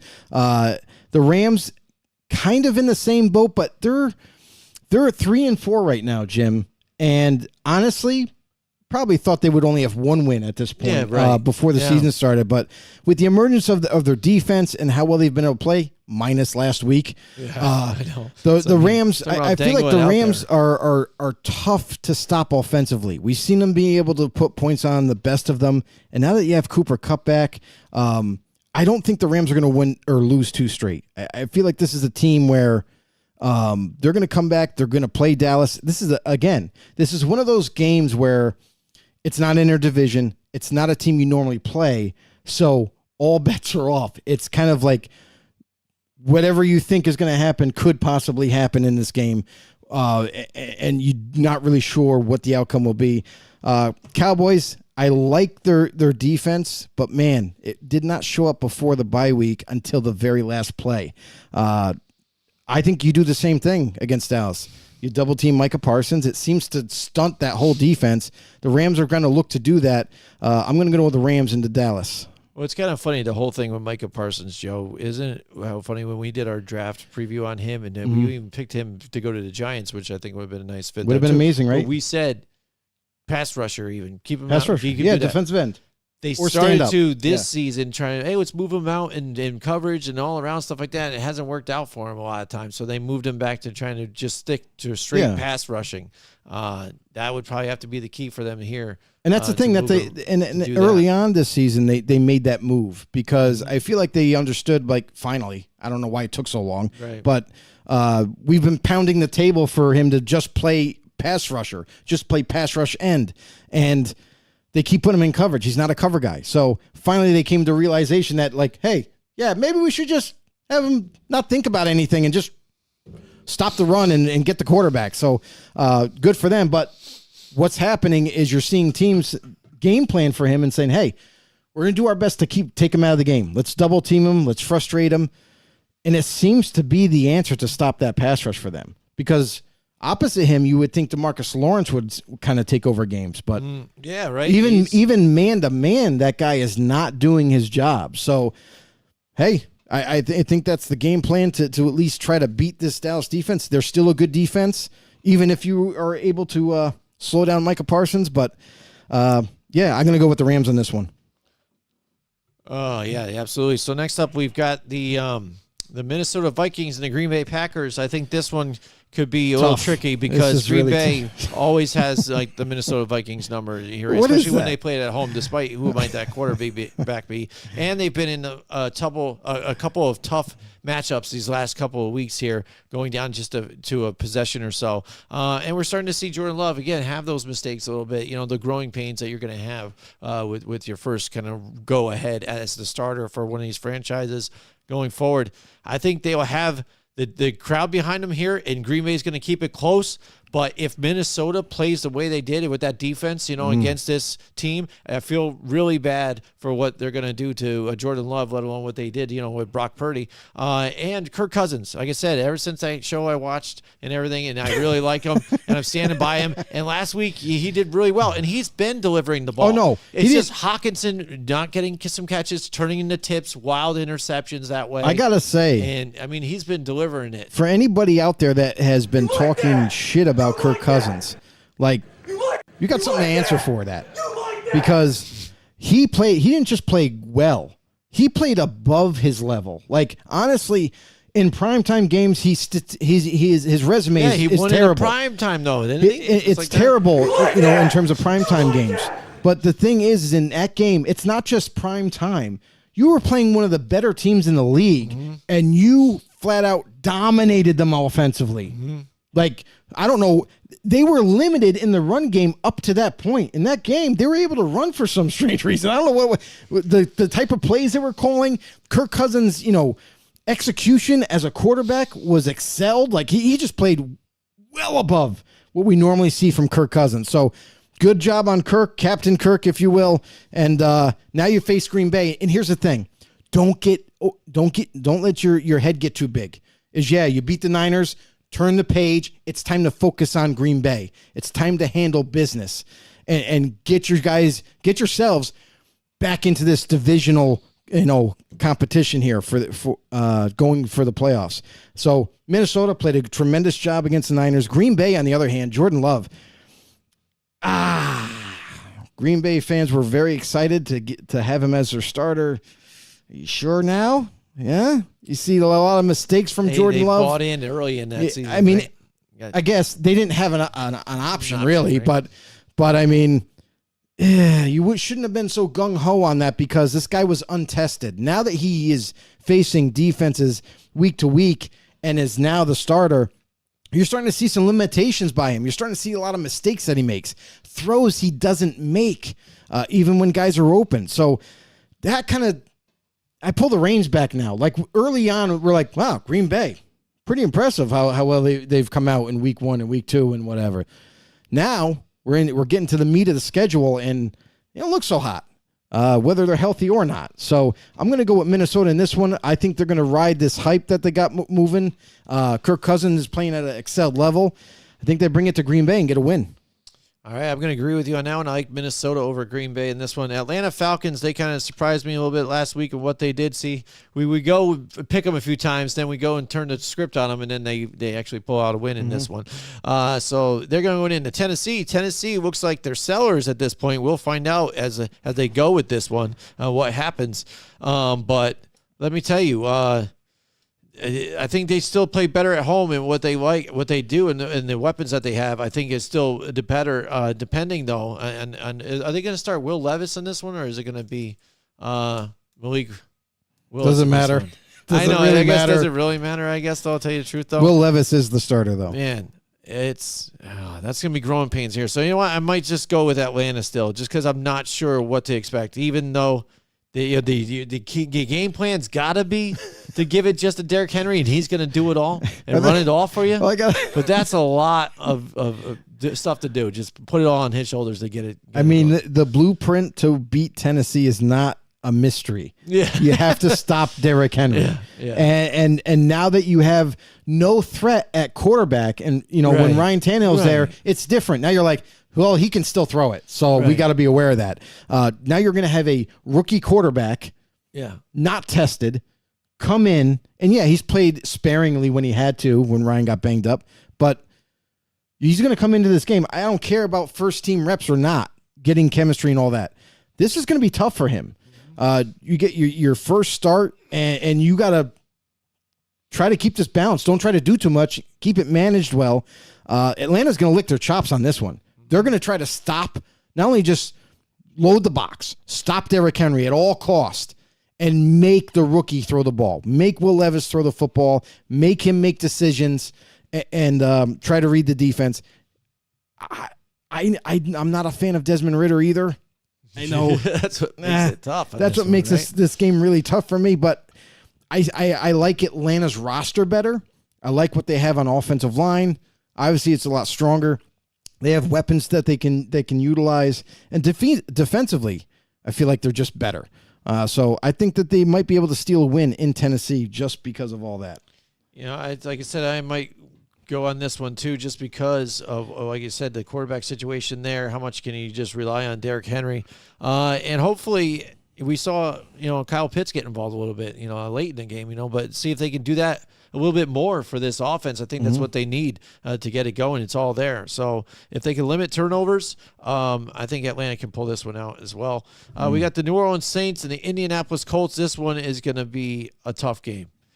New Orleans, I don't know what they are in offense right now. I mean, it's up and down. You're seeing, so whose fault is it more? Like, Pete Carmichael. Because I mean, he was calling plays last year, right? Yeah. How does it seem that Derek Carr seems like he's more on page? Because we know he's got the photographic memory and everything, so he's read the playbook. He knows it inside and out. How is he not on the same page with the wide receivers that already should know this? No, it's the receivers that are not on the same page with him. Yeah, well, yeah, so it's just basically they're not figuring out what he's thinking right there. Plus, because again, if you know the play, because if you've watched the games, I've watched a few games, and just guys like Chris Olave do not finish the routes. That's where it belongs to. It was brutal watching. And that's why you're seeing a more animated Derek Carr this year. A guy that is literally yelling at his receivers, yelling at Pete Carmichael. Because here's the thing, and that's why I say the offense is stagnant because of Carmichael. Because you have Derek Carr calling him out on the sideline, yelling at Pete Carmichael, much like Tom Brady did to Josh McDaniels. Mm-hmm. You know what I mean? And if you have your franchise quarterback calling your offensive coordinator out in front of everybody, it's not a secret. The cameras are catching it. Mm-hmm. That it goes to show you. Now, Derek Carr's a very smart quarterback. He knows the ins and outs of the NFL. You know, he's been there, done that type of thing. He sees things as a quarterback defensively where when they game plan, Pete Carmichael should be on top of it all. And it doesn't seem like he is. Because depending on the call that he makes, a lot of times it doesn't work out. And then I wonder if they kind of restrict Carr in terms of audibling or whatever, because I see like maybe that's where the fire's coming from, is where like we should have done this instead of that play, you know? And then the receivers, the blame goes on receivers too. Chris Olave, there was a play last week where Derek Carr checked on the route where Chris Olave was doing a streak route. It was almost like a hesitation route where he would like stop, fake a hitch, and then go. And Derek Carr was gonna throw to him. I don't think Olave thought he was getting the ball. Get the ball. Yeah, yep. So exactly. He ran halfway down the field and then pulled up, and then Carr already threw the ball. Yeah, Carr was throwing it up to him, and honestly, if Chris Olave still had his foot on the gas pedal, it's probably a touchdown because he had the guy by a couple steps. Mm-hmm. So there's things like that for the Saints offense that's kind of like it's the offense. It's either the coordinator not making the right call in the right situation or the receivers not seeing what Carr is seeing. Mm-hmm. So receivers need to get on the same page as Carr. And I don't know if Carmichael will ever get on the same page as an offensive coordinator, but that's really the problem with this offense, and that's why it's so stagnant at times. This is a offense that we saw before the season started as a potential juggernaut offense with all the weapons that they have, with everybody returning, but offensive line play is also not as good as it was last year either.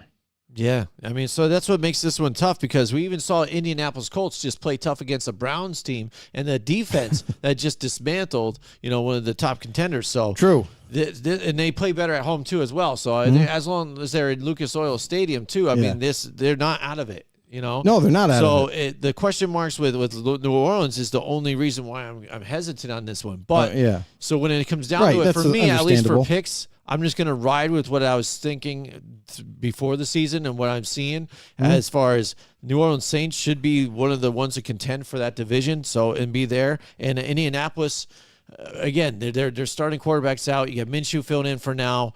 They're trying to figure out what they're doing with a brand new coach. If they could pull this one out, good for them. That means New Orleans, though, is trying to figure some shit out, like we were talking about. But for the safe side, I'm going to roll with the New Orleans Saints on this one. Yeah, I mean, Gardner Minshew to me for the Colts is an enigma.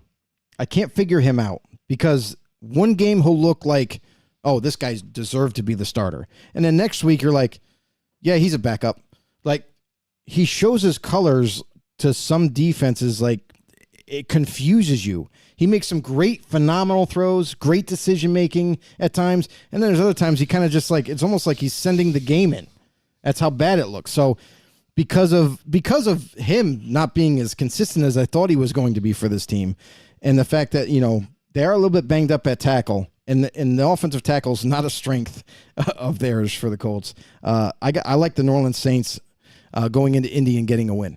All right, we got the New England Patriots and the Miami Dolphins. Hey, New England's going to turn around and do it twice in a row to division rivals, Joe. Excellent. There you go. That's my hot take. No, Miami at home, they love to play the New England Patriots at home. Their record's probably impeccable. I always pick Miami at home against the Patriots because they always win. I'm going to do it again. Miami at home against the Patriots. And we thought Ramsey was going to play last week, but now it looks like he practiced limited as of today, which is on track to probably end up playing finally for the Miami Dolphins this year. New England Patriots, they managed to figure something out offensively. This has been a team that struggled mightily on offense, and that's an understatement. Their offensive line play has been lacking. Their playmaking skills in terms of getting the ball out of Mac Jones's hands and into a receiver's hands to make a play is also an issue. And Jim, we talked about it last week about what can solve this issue. We said, run the freaking ball.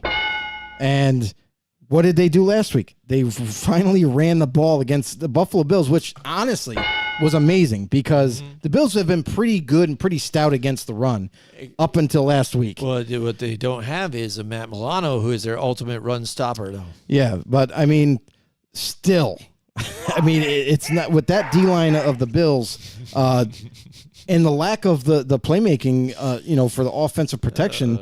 That's kind of, they took over those games. Or that game. The offensive line for the Patriots beat up the Bills' defensive line. So I think if New England is still able, they have to be able to run the ball in order to have any kind of success on offense.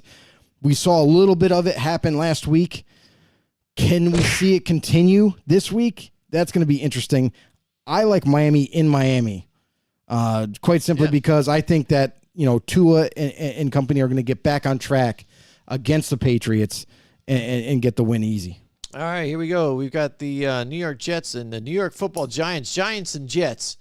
Holy crap! Yeah, we're excited to watch this game, right? I am. I'm excited. I'm not. It's another game where that defense is going to be tight and the Giants are going to be inept.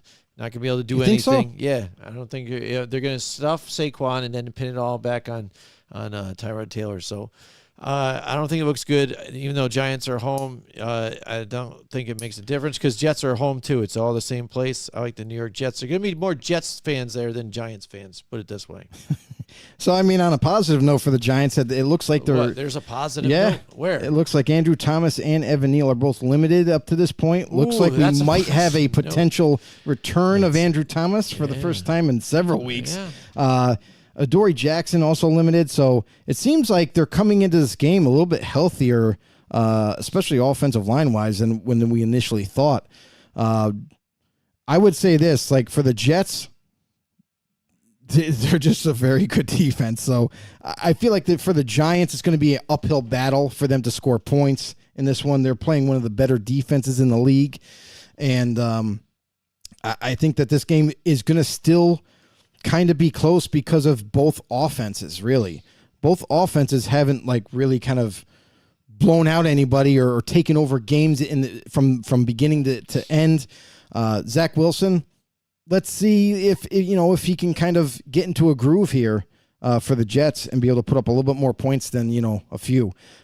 Giants, on the other hand, I don't know what's going on with Daniel Jones right now. He said it says that he will practice today, but his workload will not increase, and he still has not been cleared for contact. This guy suffered a neck injury, which is very, very, very touchy, very cautious. When is the right time to bring this guy back at this point? Because if he's missed a couple weeks already, and now you're in question of even the third week coming up, do you even take the chance? Do you just say, no, we probably just should sit him out? And that gives another opportunity for Tyrod Taylor to maybe try to sway some more fans. Yeah, right. But it looks so much better. We scored 17 points. But I'll say this, because of the standing of two teams, I like the Jets better, and I think their roster is just better overall. Right. I think both offensive lines are kind of weak, so they will. I think the defensive interior can get pressure on Zach Wilson, stuff like that. But then again, turn it back over onto the weapons. I think, dude, Garrett Wilson, I'll take over any of my receivers I have. I'm sorry. So there you go. All right, we've got the Jacksonville Jaguars and the Pittsburgh Steelers. Pittsburgh, that's another team, dude. I can't read this team. You know what I mean? I don't think anybody can. Dude, it's like sometimes they just lay a big fat one, and then all of a sudden they'll just turn up out of nowhere and just light it up. You know what I mean? I don't understand this whole thing. So this one makes it that much more interesting because Jacksonville seemed like they hit the switch. They got it going. They turned it on. Here we go. We're rolling. We're rocking and rolling. We got strung together a couple wins against good teams too. The one thing that scares me though is again, I was watching that last game. They had the lead and they switched their offense up. Let's go run and kill time. Let's go. It's just trying to work it through the game, but still trying to score a little bit. But then we'll just stay in it, you know. And then that kept the game and the teams back in it, and they almost lost. They can't keep their foot off the gas. They can't just try and keep the motions going. Right. Stick with what's been working. Get it going. You know what I mean? Stay balanced, and then you can get that play action going off of it. Because you even saw when they needed to kind of turn it on, they were able to turn it on a little bit and get, you know, those plays in, and Trevor Lawrence got the big touchdown at the end. But when you got a lead, you can't try and keep it close. You got to shut it down. And for a team like Pittsburgh right now that you're just not sure, plus that defense real good, you can't just try and skim through with, you know, a slim lead and just roll it and try and kill clock the rest of the time. Right. You got to stay on point because it looks like, again, one flick of a wrist from Kenny Pickett to Pickens, and it could be lights out again. Just like that, you lost it and walk out of there with a loss. So it's going to be tough at Pittsburgh. It's going to be tough at home. Jacksonville, man, I want to say they can get it done. I'm afraid. But Me too. At Pittsburgh at home, you know what? Hell with it. I'm going to go with the silver and gold, or the gold and black here. The gold black and yellow? What are they? The black and yellow. What the fuck they're called there? What are they? Steel curtain. Here's my thing about this game is, like, even though the Jaguars have a 5-2 record, you know what I mean? We thought that they were going to be there, you know, earlier in the season, but they haven't done it impressively, I guess I'll say. There's been a couple of games that they've lost where it's like, what kind of team do we have right now for Jacksonville? Like, they're very disappointing losses, teams that they should have beat.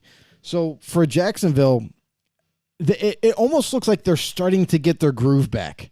It looks like they're starting to heat up. They're starting to get, you know, everything nailed down in terms of an offense, and the defense is excelling. But this is a very interesting game because just like Jacksonville, Pittsburgh, the Steelers are kind of the same way. They're a team that's been up and down, not really sure how to read them, to be honest. And it's not like they've been hurt a lot. They're a pretty healthy team. They got this really good defense, and we thought that they would be more impactful than they are. So this is a very even-ish type of game, I feel like, between the both of them. I'm going to go with the Pittsburgh Steelers at home because it's in Pittsburgh, for one. It's a very tough place to play.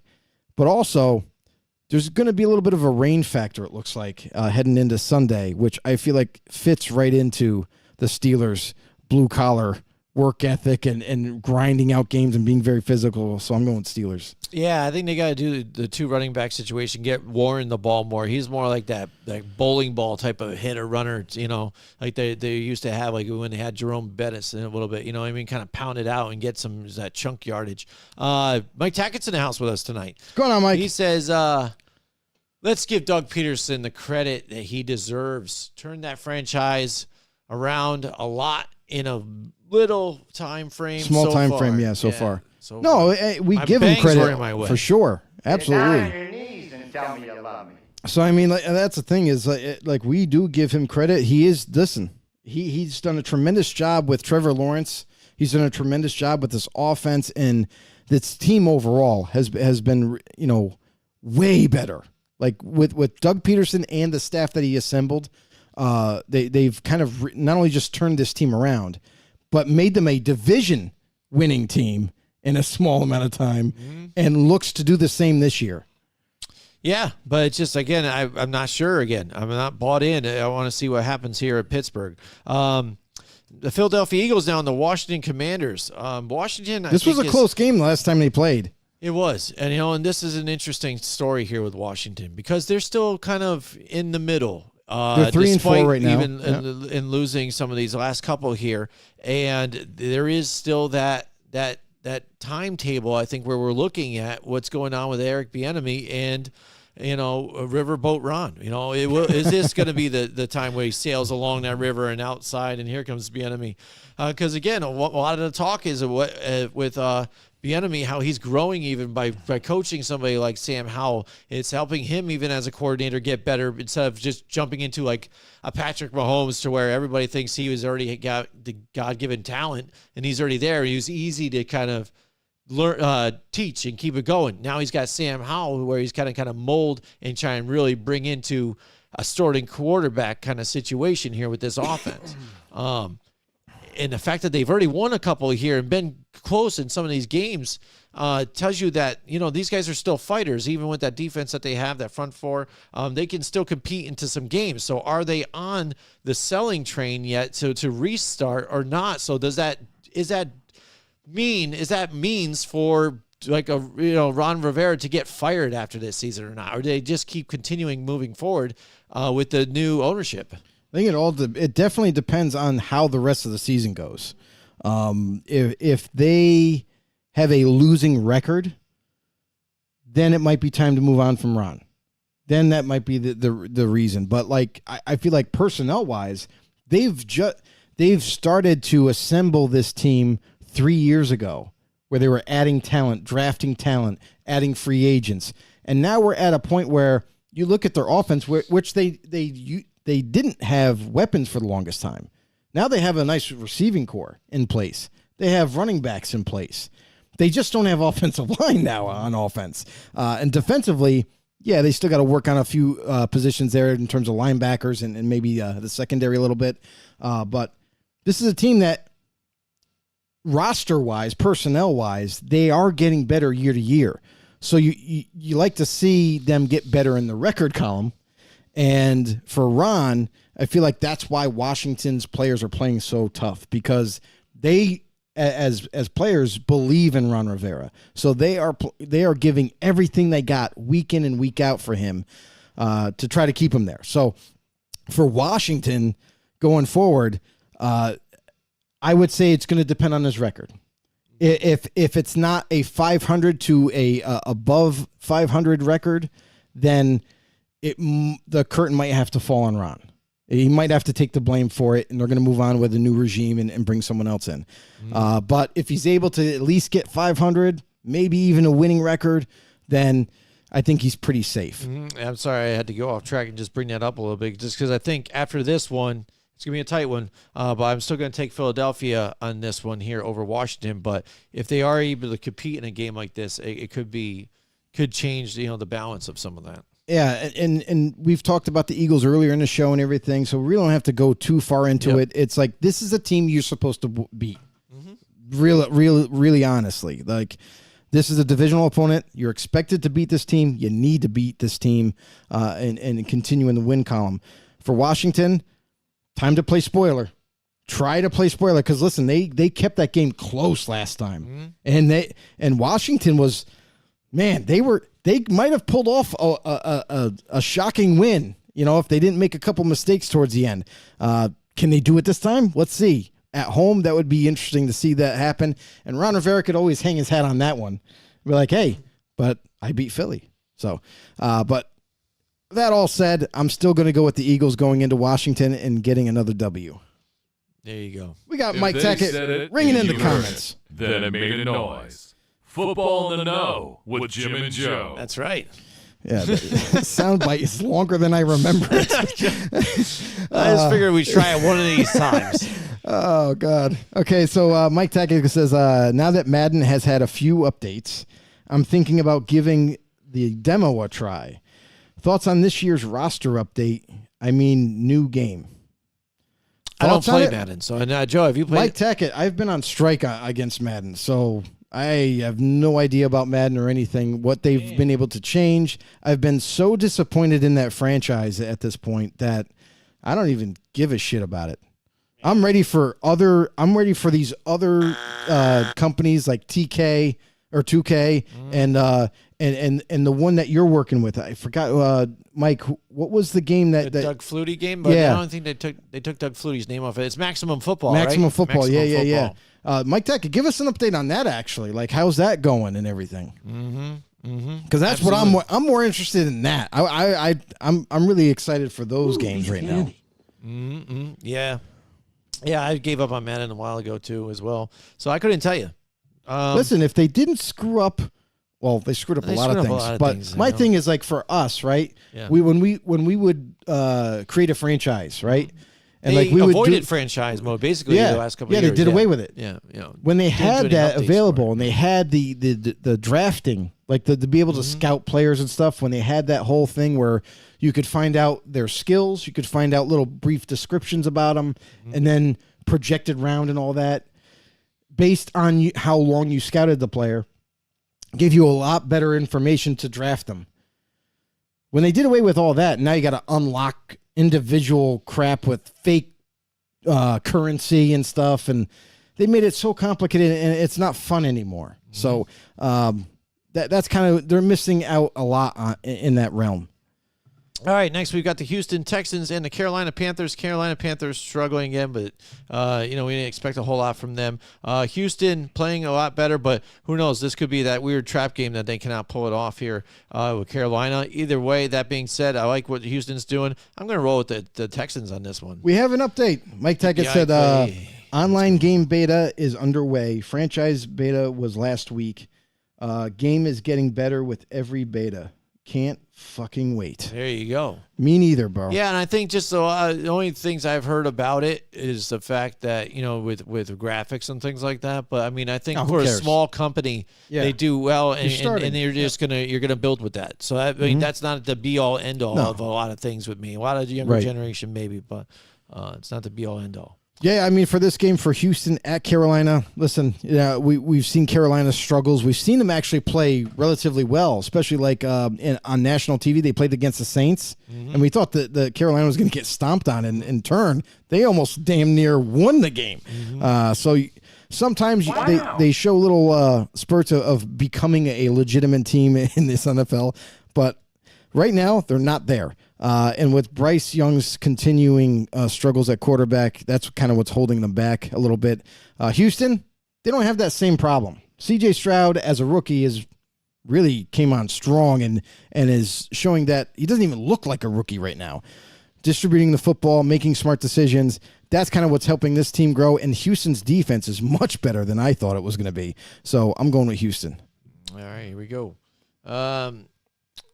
Cleveland, Next up, we got at Seattle. Seattle. Go ahead, Joe. Why don't you take this one? Yeah, Why not? I think Roll I with may. The Cleveland Browns, stellar defense. Seattle has another really good defense built. This could be the game of the week, actually. I really like this game. This is going to be a very, very close game. I feel like I don't it's. think this could be the game of the week, dude. You don't think so? No. Why? It might be a closer game, but I don't know. Geno Smith and P.J. Walker square up against two good defenses, though. Like, I don't know. It's going to be tight, I think. Both those teams overall, I'm not looking at just I don't think quarterbacks. game of the week, though. I mean, I think that's a good game. What are you talking about? So, Cleveland Browns. Holy shit. Seattle Hold on. Seahawks. Before you get into it, Mike What? just dropped a huge novel.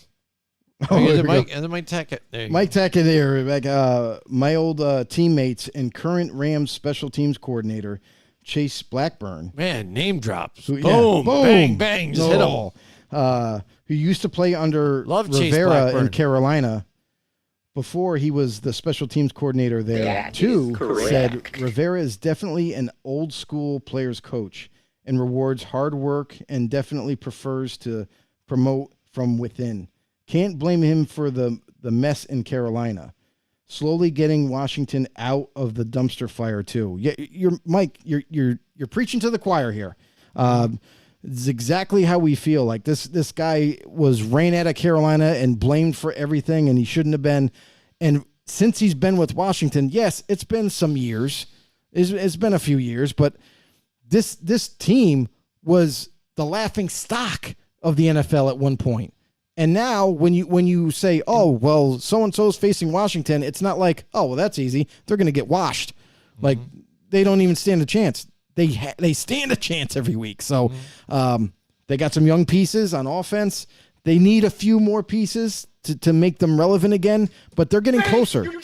They're definitely getting closer. Even when we thought they were going to take a step back, though, they fought hard and they would actually win the division somehow out of nowhere because, you know, the Cowboys would squander the division somehow, and you're like, wow, they did it. Yeah. Even though while they were still trying to find that quarterback, because, you know, in the last couple of seasons, what have they been doing?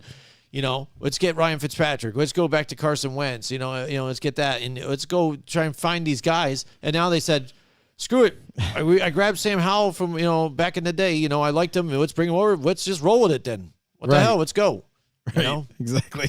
And that seems like it could be all right for him right now. All right. So next, Seattle. So what do you think? You know, with this one, game of the week. Okay. So, yeah. So let's just say, like, honestly, I think this is going to be a really good game. The Browns, they don't have Watson. He's been ruled out, which is weird. But other than that, they're actually really healthy. They're not really banged up. Seattle, on the other hand, they're missing some players. Uchenna Nwosu, something like that. Yeah. He's out for quite some time. I think the rest of the year, actually.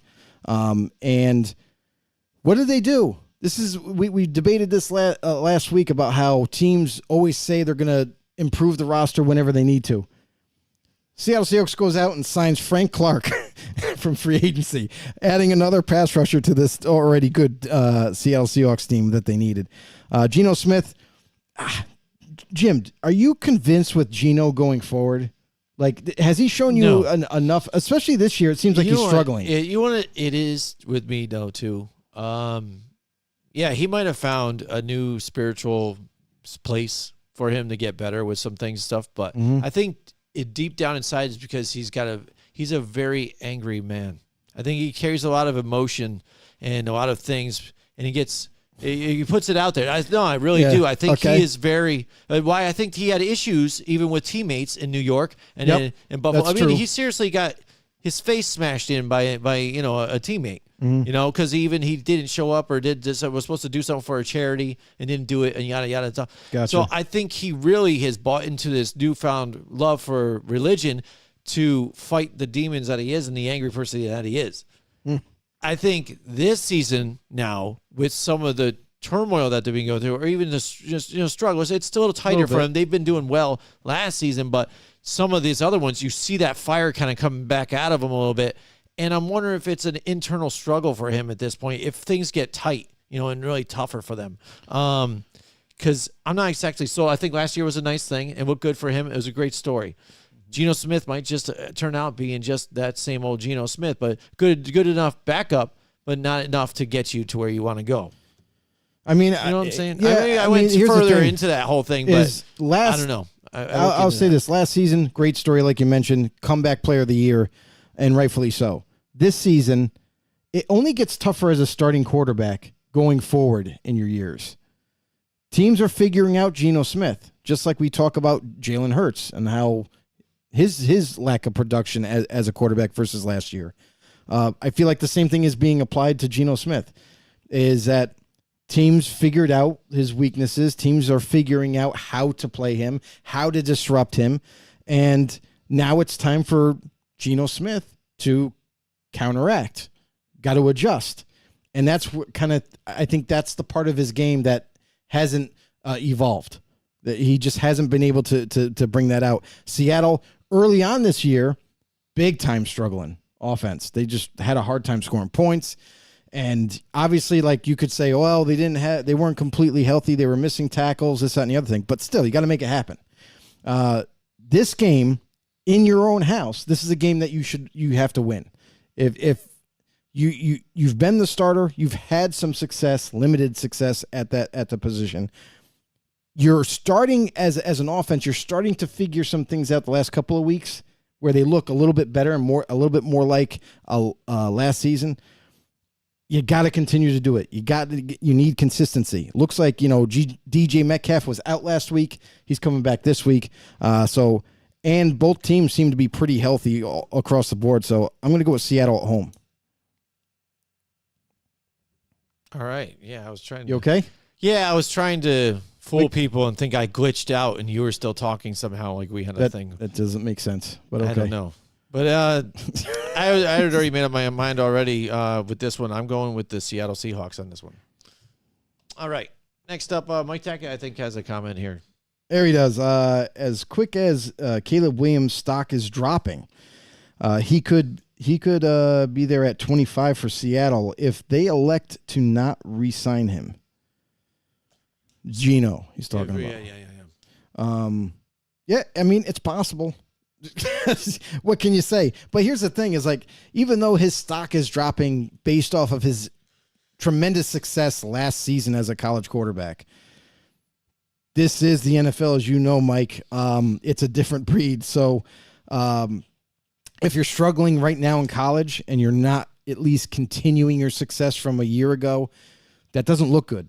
And you're dropping down. But there's a lot of draft experts, I guess you call them, or guys that have followed college and follow certain players all the way through their careers until the draft comes, that they're all saying that they're not changing their minds on him right now. They're saying Caleb Williams, yeah, he's not as good as he was last year, and this, that, and the other thing, and making some bad decisions, but they still crown him as the number one quarterback coming out.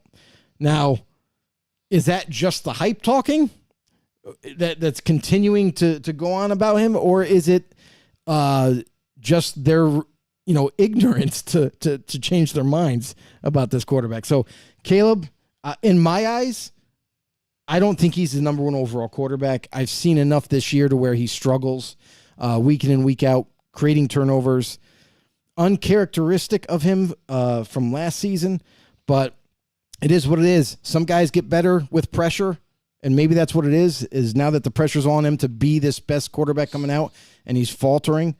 And then you have other guys like Michael Penix Jr. that's rising, and now he's starting to be the talk of the town. So, Drake May, another one, so there's guys out there, but I would say this. I mean, Seattle Seahawks going to do what Seattle does. They usually take the best player available as it is. If it happens to be quarterback at 25 right now, currently where they're at, so be it. But we're only halfway through the year, guys. So we still have to wait to see what their record ends up being in the second half. Yeah, and Seattle, I think, has always drafted really well, too. So I think I'll be pleased with whatever they do and when they do it. And when I think they might be out of it, they still find a way to get it done. And not to mention, they're one of their front office is one of the better organizations to find talent out of thin air. Like undrafted free agents, guys that you just never even paid attention to, and all of a sudden they make them into starters. So there you go. All right, so next we've got the Kansas City Chiefs and the Denver Broncos here, a divisional game here in Denver. I'm going to go out on a limb here. Yeah. I'm going to go Kansas City, everybody. I know it's shocking. Oh I know it's shocking. Jim mentioned earlier in the show, if you missed it, Jim mentioned earlier in the show about the Chiefs and how their offense is not being talked about very highly around media. Too. I mean, they're the team altogether, and that they're doing it differently, but they're still one of the better teams out there. So, and they're playing one of the worst teams in Denver, a team that can't get it together. And watch, this is the week that they end up upsetting a team. Would be kind of funny. Right. But Denver Broncos, I just don't think they have enough. And they got rid of some of their defensive talent. So, Kansas City should have this one easy. Suspended, too. So that would be part of it. So I'm going to go with the Kansas City Chiefs on this one, too, as well.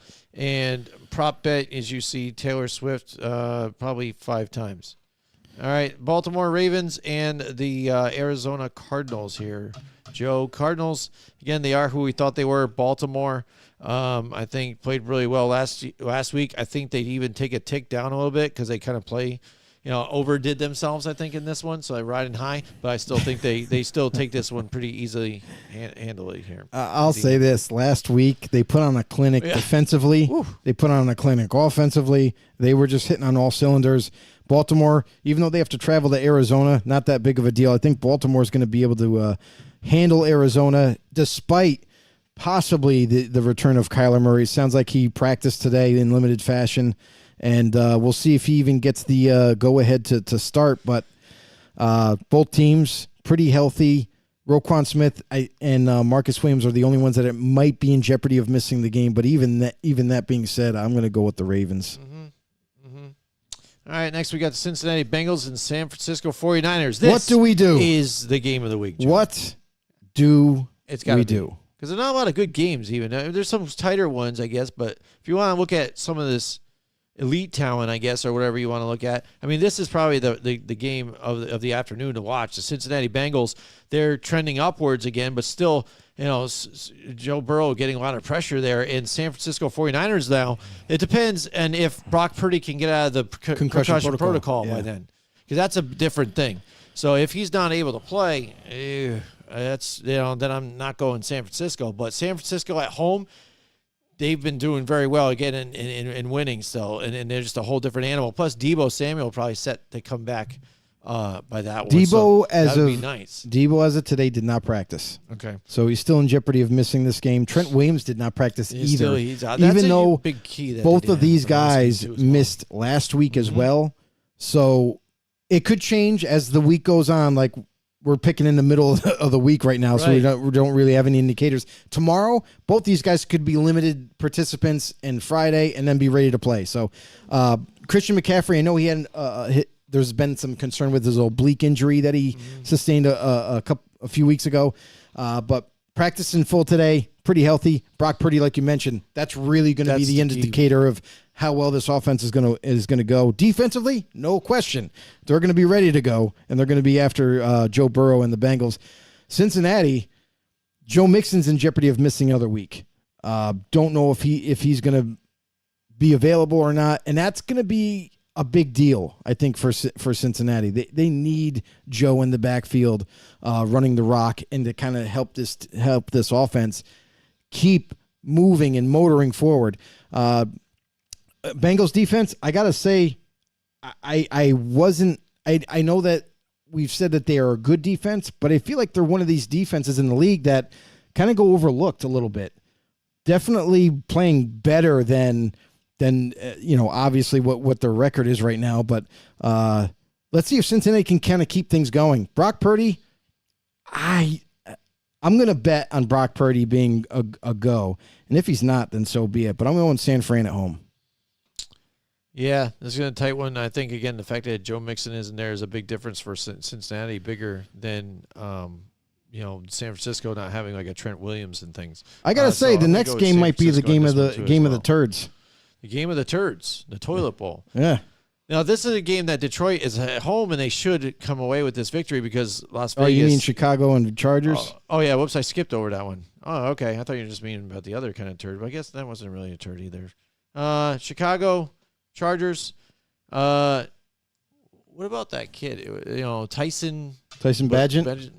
Is he going to play in this game too as well? I mean, that's what a story. I think Justin Fields is going to be due to come back. What a game for those guys. That really surprised me. Those Chicago. That was probably one of the biggest ones for me, man. Well, the amount of points they put up, though. I mean, I can imagine them winning. Did not surprise me. But with a D2 quarterback starting, Joe, that didn't surprise you that what they were doing against the Raiders? No. Well, because I know, and you like to dog your own team. No, it's not that I like. It's not that I like to dog my own team. No, I'm realistic. Like if you can shut down Max Crosby on against the Raiders, your offense is going to be just fine. Like they don't have any other like big time playmakers on defense. It's that simple. Chargers for this game. Then let's just get to it. I think Chargers should be able to get it, but they've surprised me a bunch of times and let me down. Justin Herbert, I hope he can just get it together here. It seems like since he had that injury on his other hand, non-throwing hand, his accuracy's been off and just, I don't know, making stupid decisions. He's got to get his shit together and pull out some of these wins that you should have. That's the thing, is they're losing games that they should win, so when it comes to these tough competitive ones, they can't get out of their own way. So then that's why they are sitting where they are here at 2-4. Yeah, I mean, this game, I have no idea what to pick, to be honest. Both these teams, like Chicago, They came out with a Division II quarterback and still won a game. And then, for the Chargers, what are they anymore? Like, they are it almost looks like they are the most complete team in terms of personnel that sucks. Like, you look at their roster and you're like, that's a pretty good team. They got a good offensive line. They got a good defense overall and everything, but they don't play like it. They just don't play like it. And it's got to make a lot of Charger fans out there nuts, because you got to look at it and be like, well, we got this player here, we got that player there, we got Joe, we got all these players that are more than capable of winning football games, but where's the results? Right. You got to start pointing the finger at maybe coaching staff at this point. Yeah, maybe it's weird in a different light. Like, I was pointing at Brandon Staley before, different decisions on the field that he made.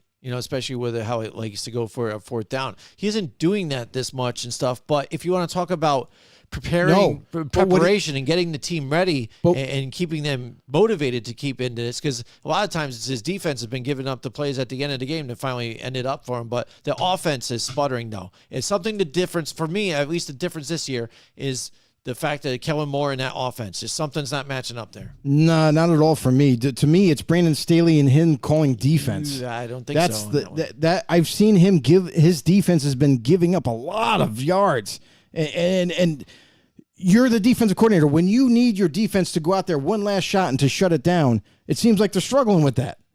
So, like, for the Chargers going forward, Kellen Moore in his offense, he's actually. Him and Herbert have a tremendous relationship, and for the play calling and everything, they just make it happen. Like, they're not.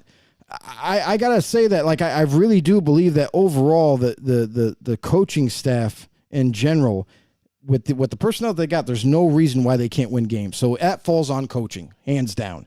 It's not just personnel. It's now at this point you have a solid enough team where you should be winning games more than not. And it's not happening. So Chicago, they're a team that they're lost.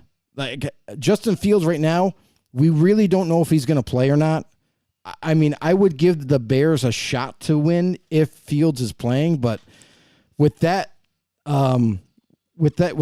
uncertainty there for Chicago, I got to roll with the Chargers in Chicago. No. Because it's going to feel like that. Yeah, really. Let's see. That would be the funny thing if there really is more Bears fans. Oh, there is. It's a guarantee.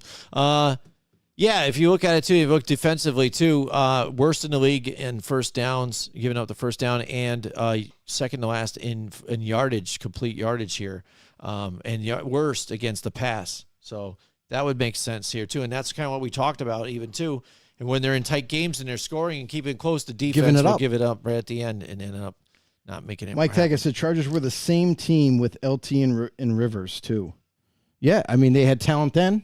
Yeah, I feel like not exactly the same. No. They were more complete roster now versus then. I just think they got beat by other elite teams again in an era where you had Peyton Manning and Tom Brady again, where you had to fight in the playoffs every single season. You know what I mean? That's tough to overcome every time.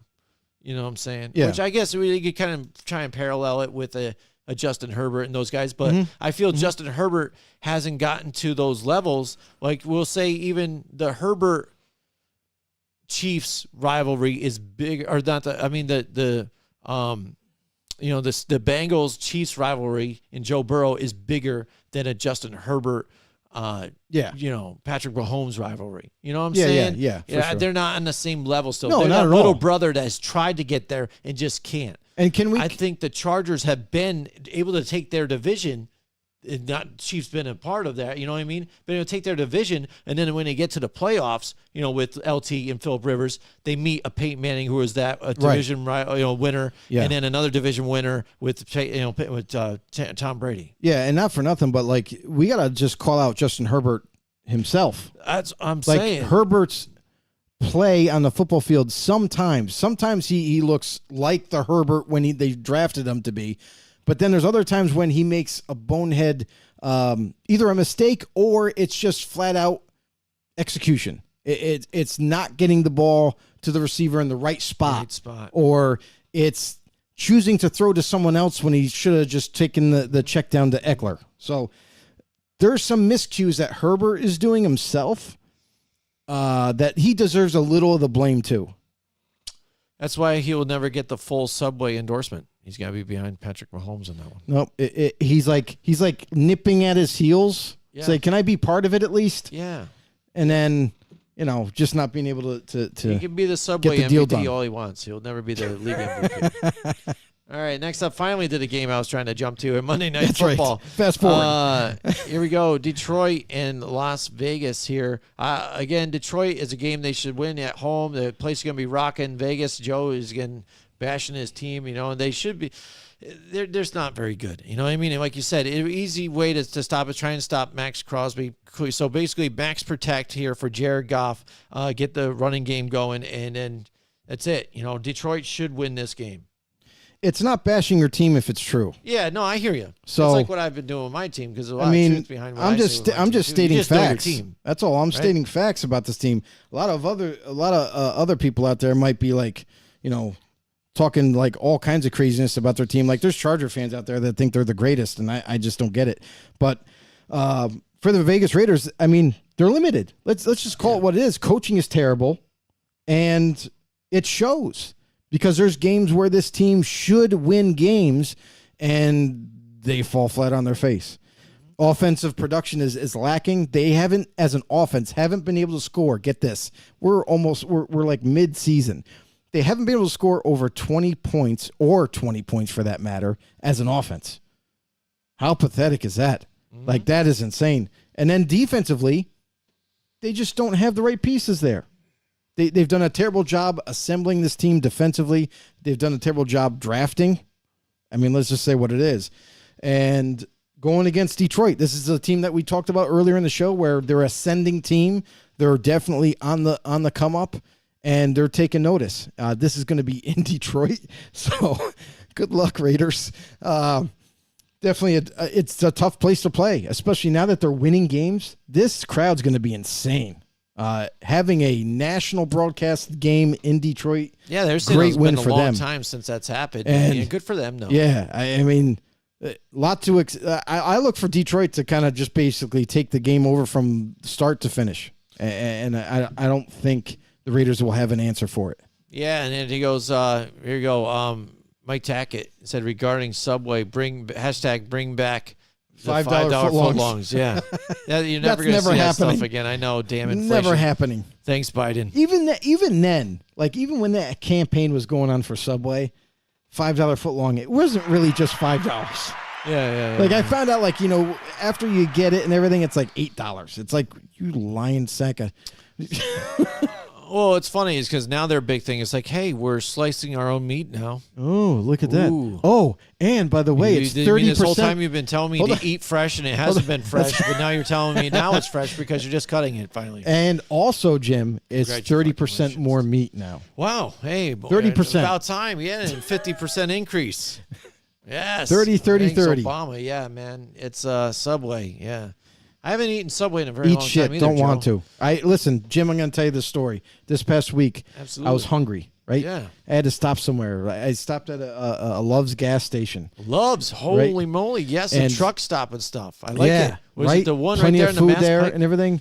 Yeah. Yeah, I like that So one. I went in there and I'm like, what do I want? I'm looking around at some of the stuff that Love's has, Yes. and I'm like, I don't want a hot dog. I want something. yep. So then I'm like, Subway's right across the way, and I'm like, so I walk right over to Subway, and I'm like, I haven't had Subway in years, bro. Yeah. Years. Yeah. And I'm like, screw it. I'm just gonna get something. I got a wrap instead of a sub, and Yep. I ordered it and everything, and it looked good, right? They're putting the stuff on there and everything. I go back to the work truck. I open it up, take it out, take one bite, and I'm like, this is why I don't go to Subway. Like, it's the same crap. Like, it didn't get any better. It's just it's crap. Yeah. It's just not good. Mm-hmm. Like, I really would much rather go to a deli somewhere that has find that real local good stuff. deli is the way to But go. if you're ever wondering if Subway changed, it didn't. It's the same. Still the same. Still the same. Absolutely. And we're still the same even, too, after all these years. 6 years now, Joe, we've been doing this. And along with all of our know-it-alls out there, we definitely thank you guys for joining us tonight. Yes. Absolutely. Yeah. And happy Halloween, everybody. We're doing our Halloween show again. We're all dressed up a little bit here. And, yeah, absolutely, Joe. It's going to be another crazy week. We thank you so much, everybody, for joining along with us. Thank you. Real quick, thanks, everybody. Thanks all our sponsors out there.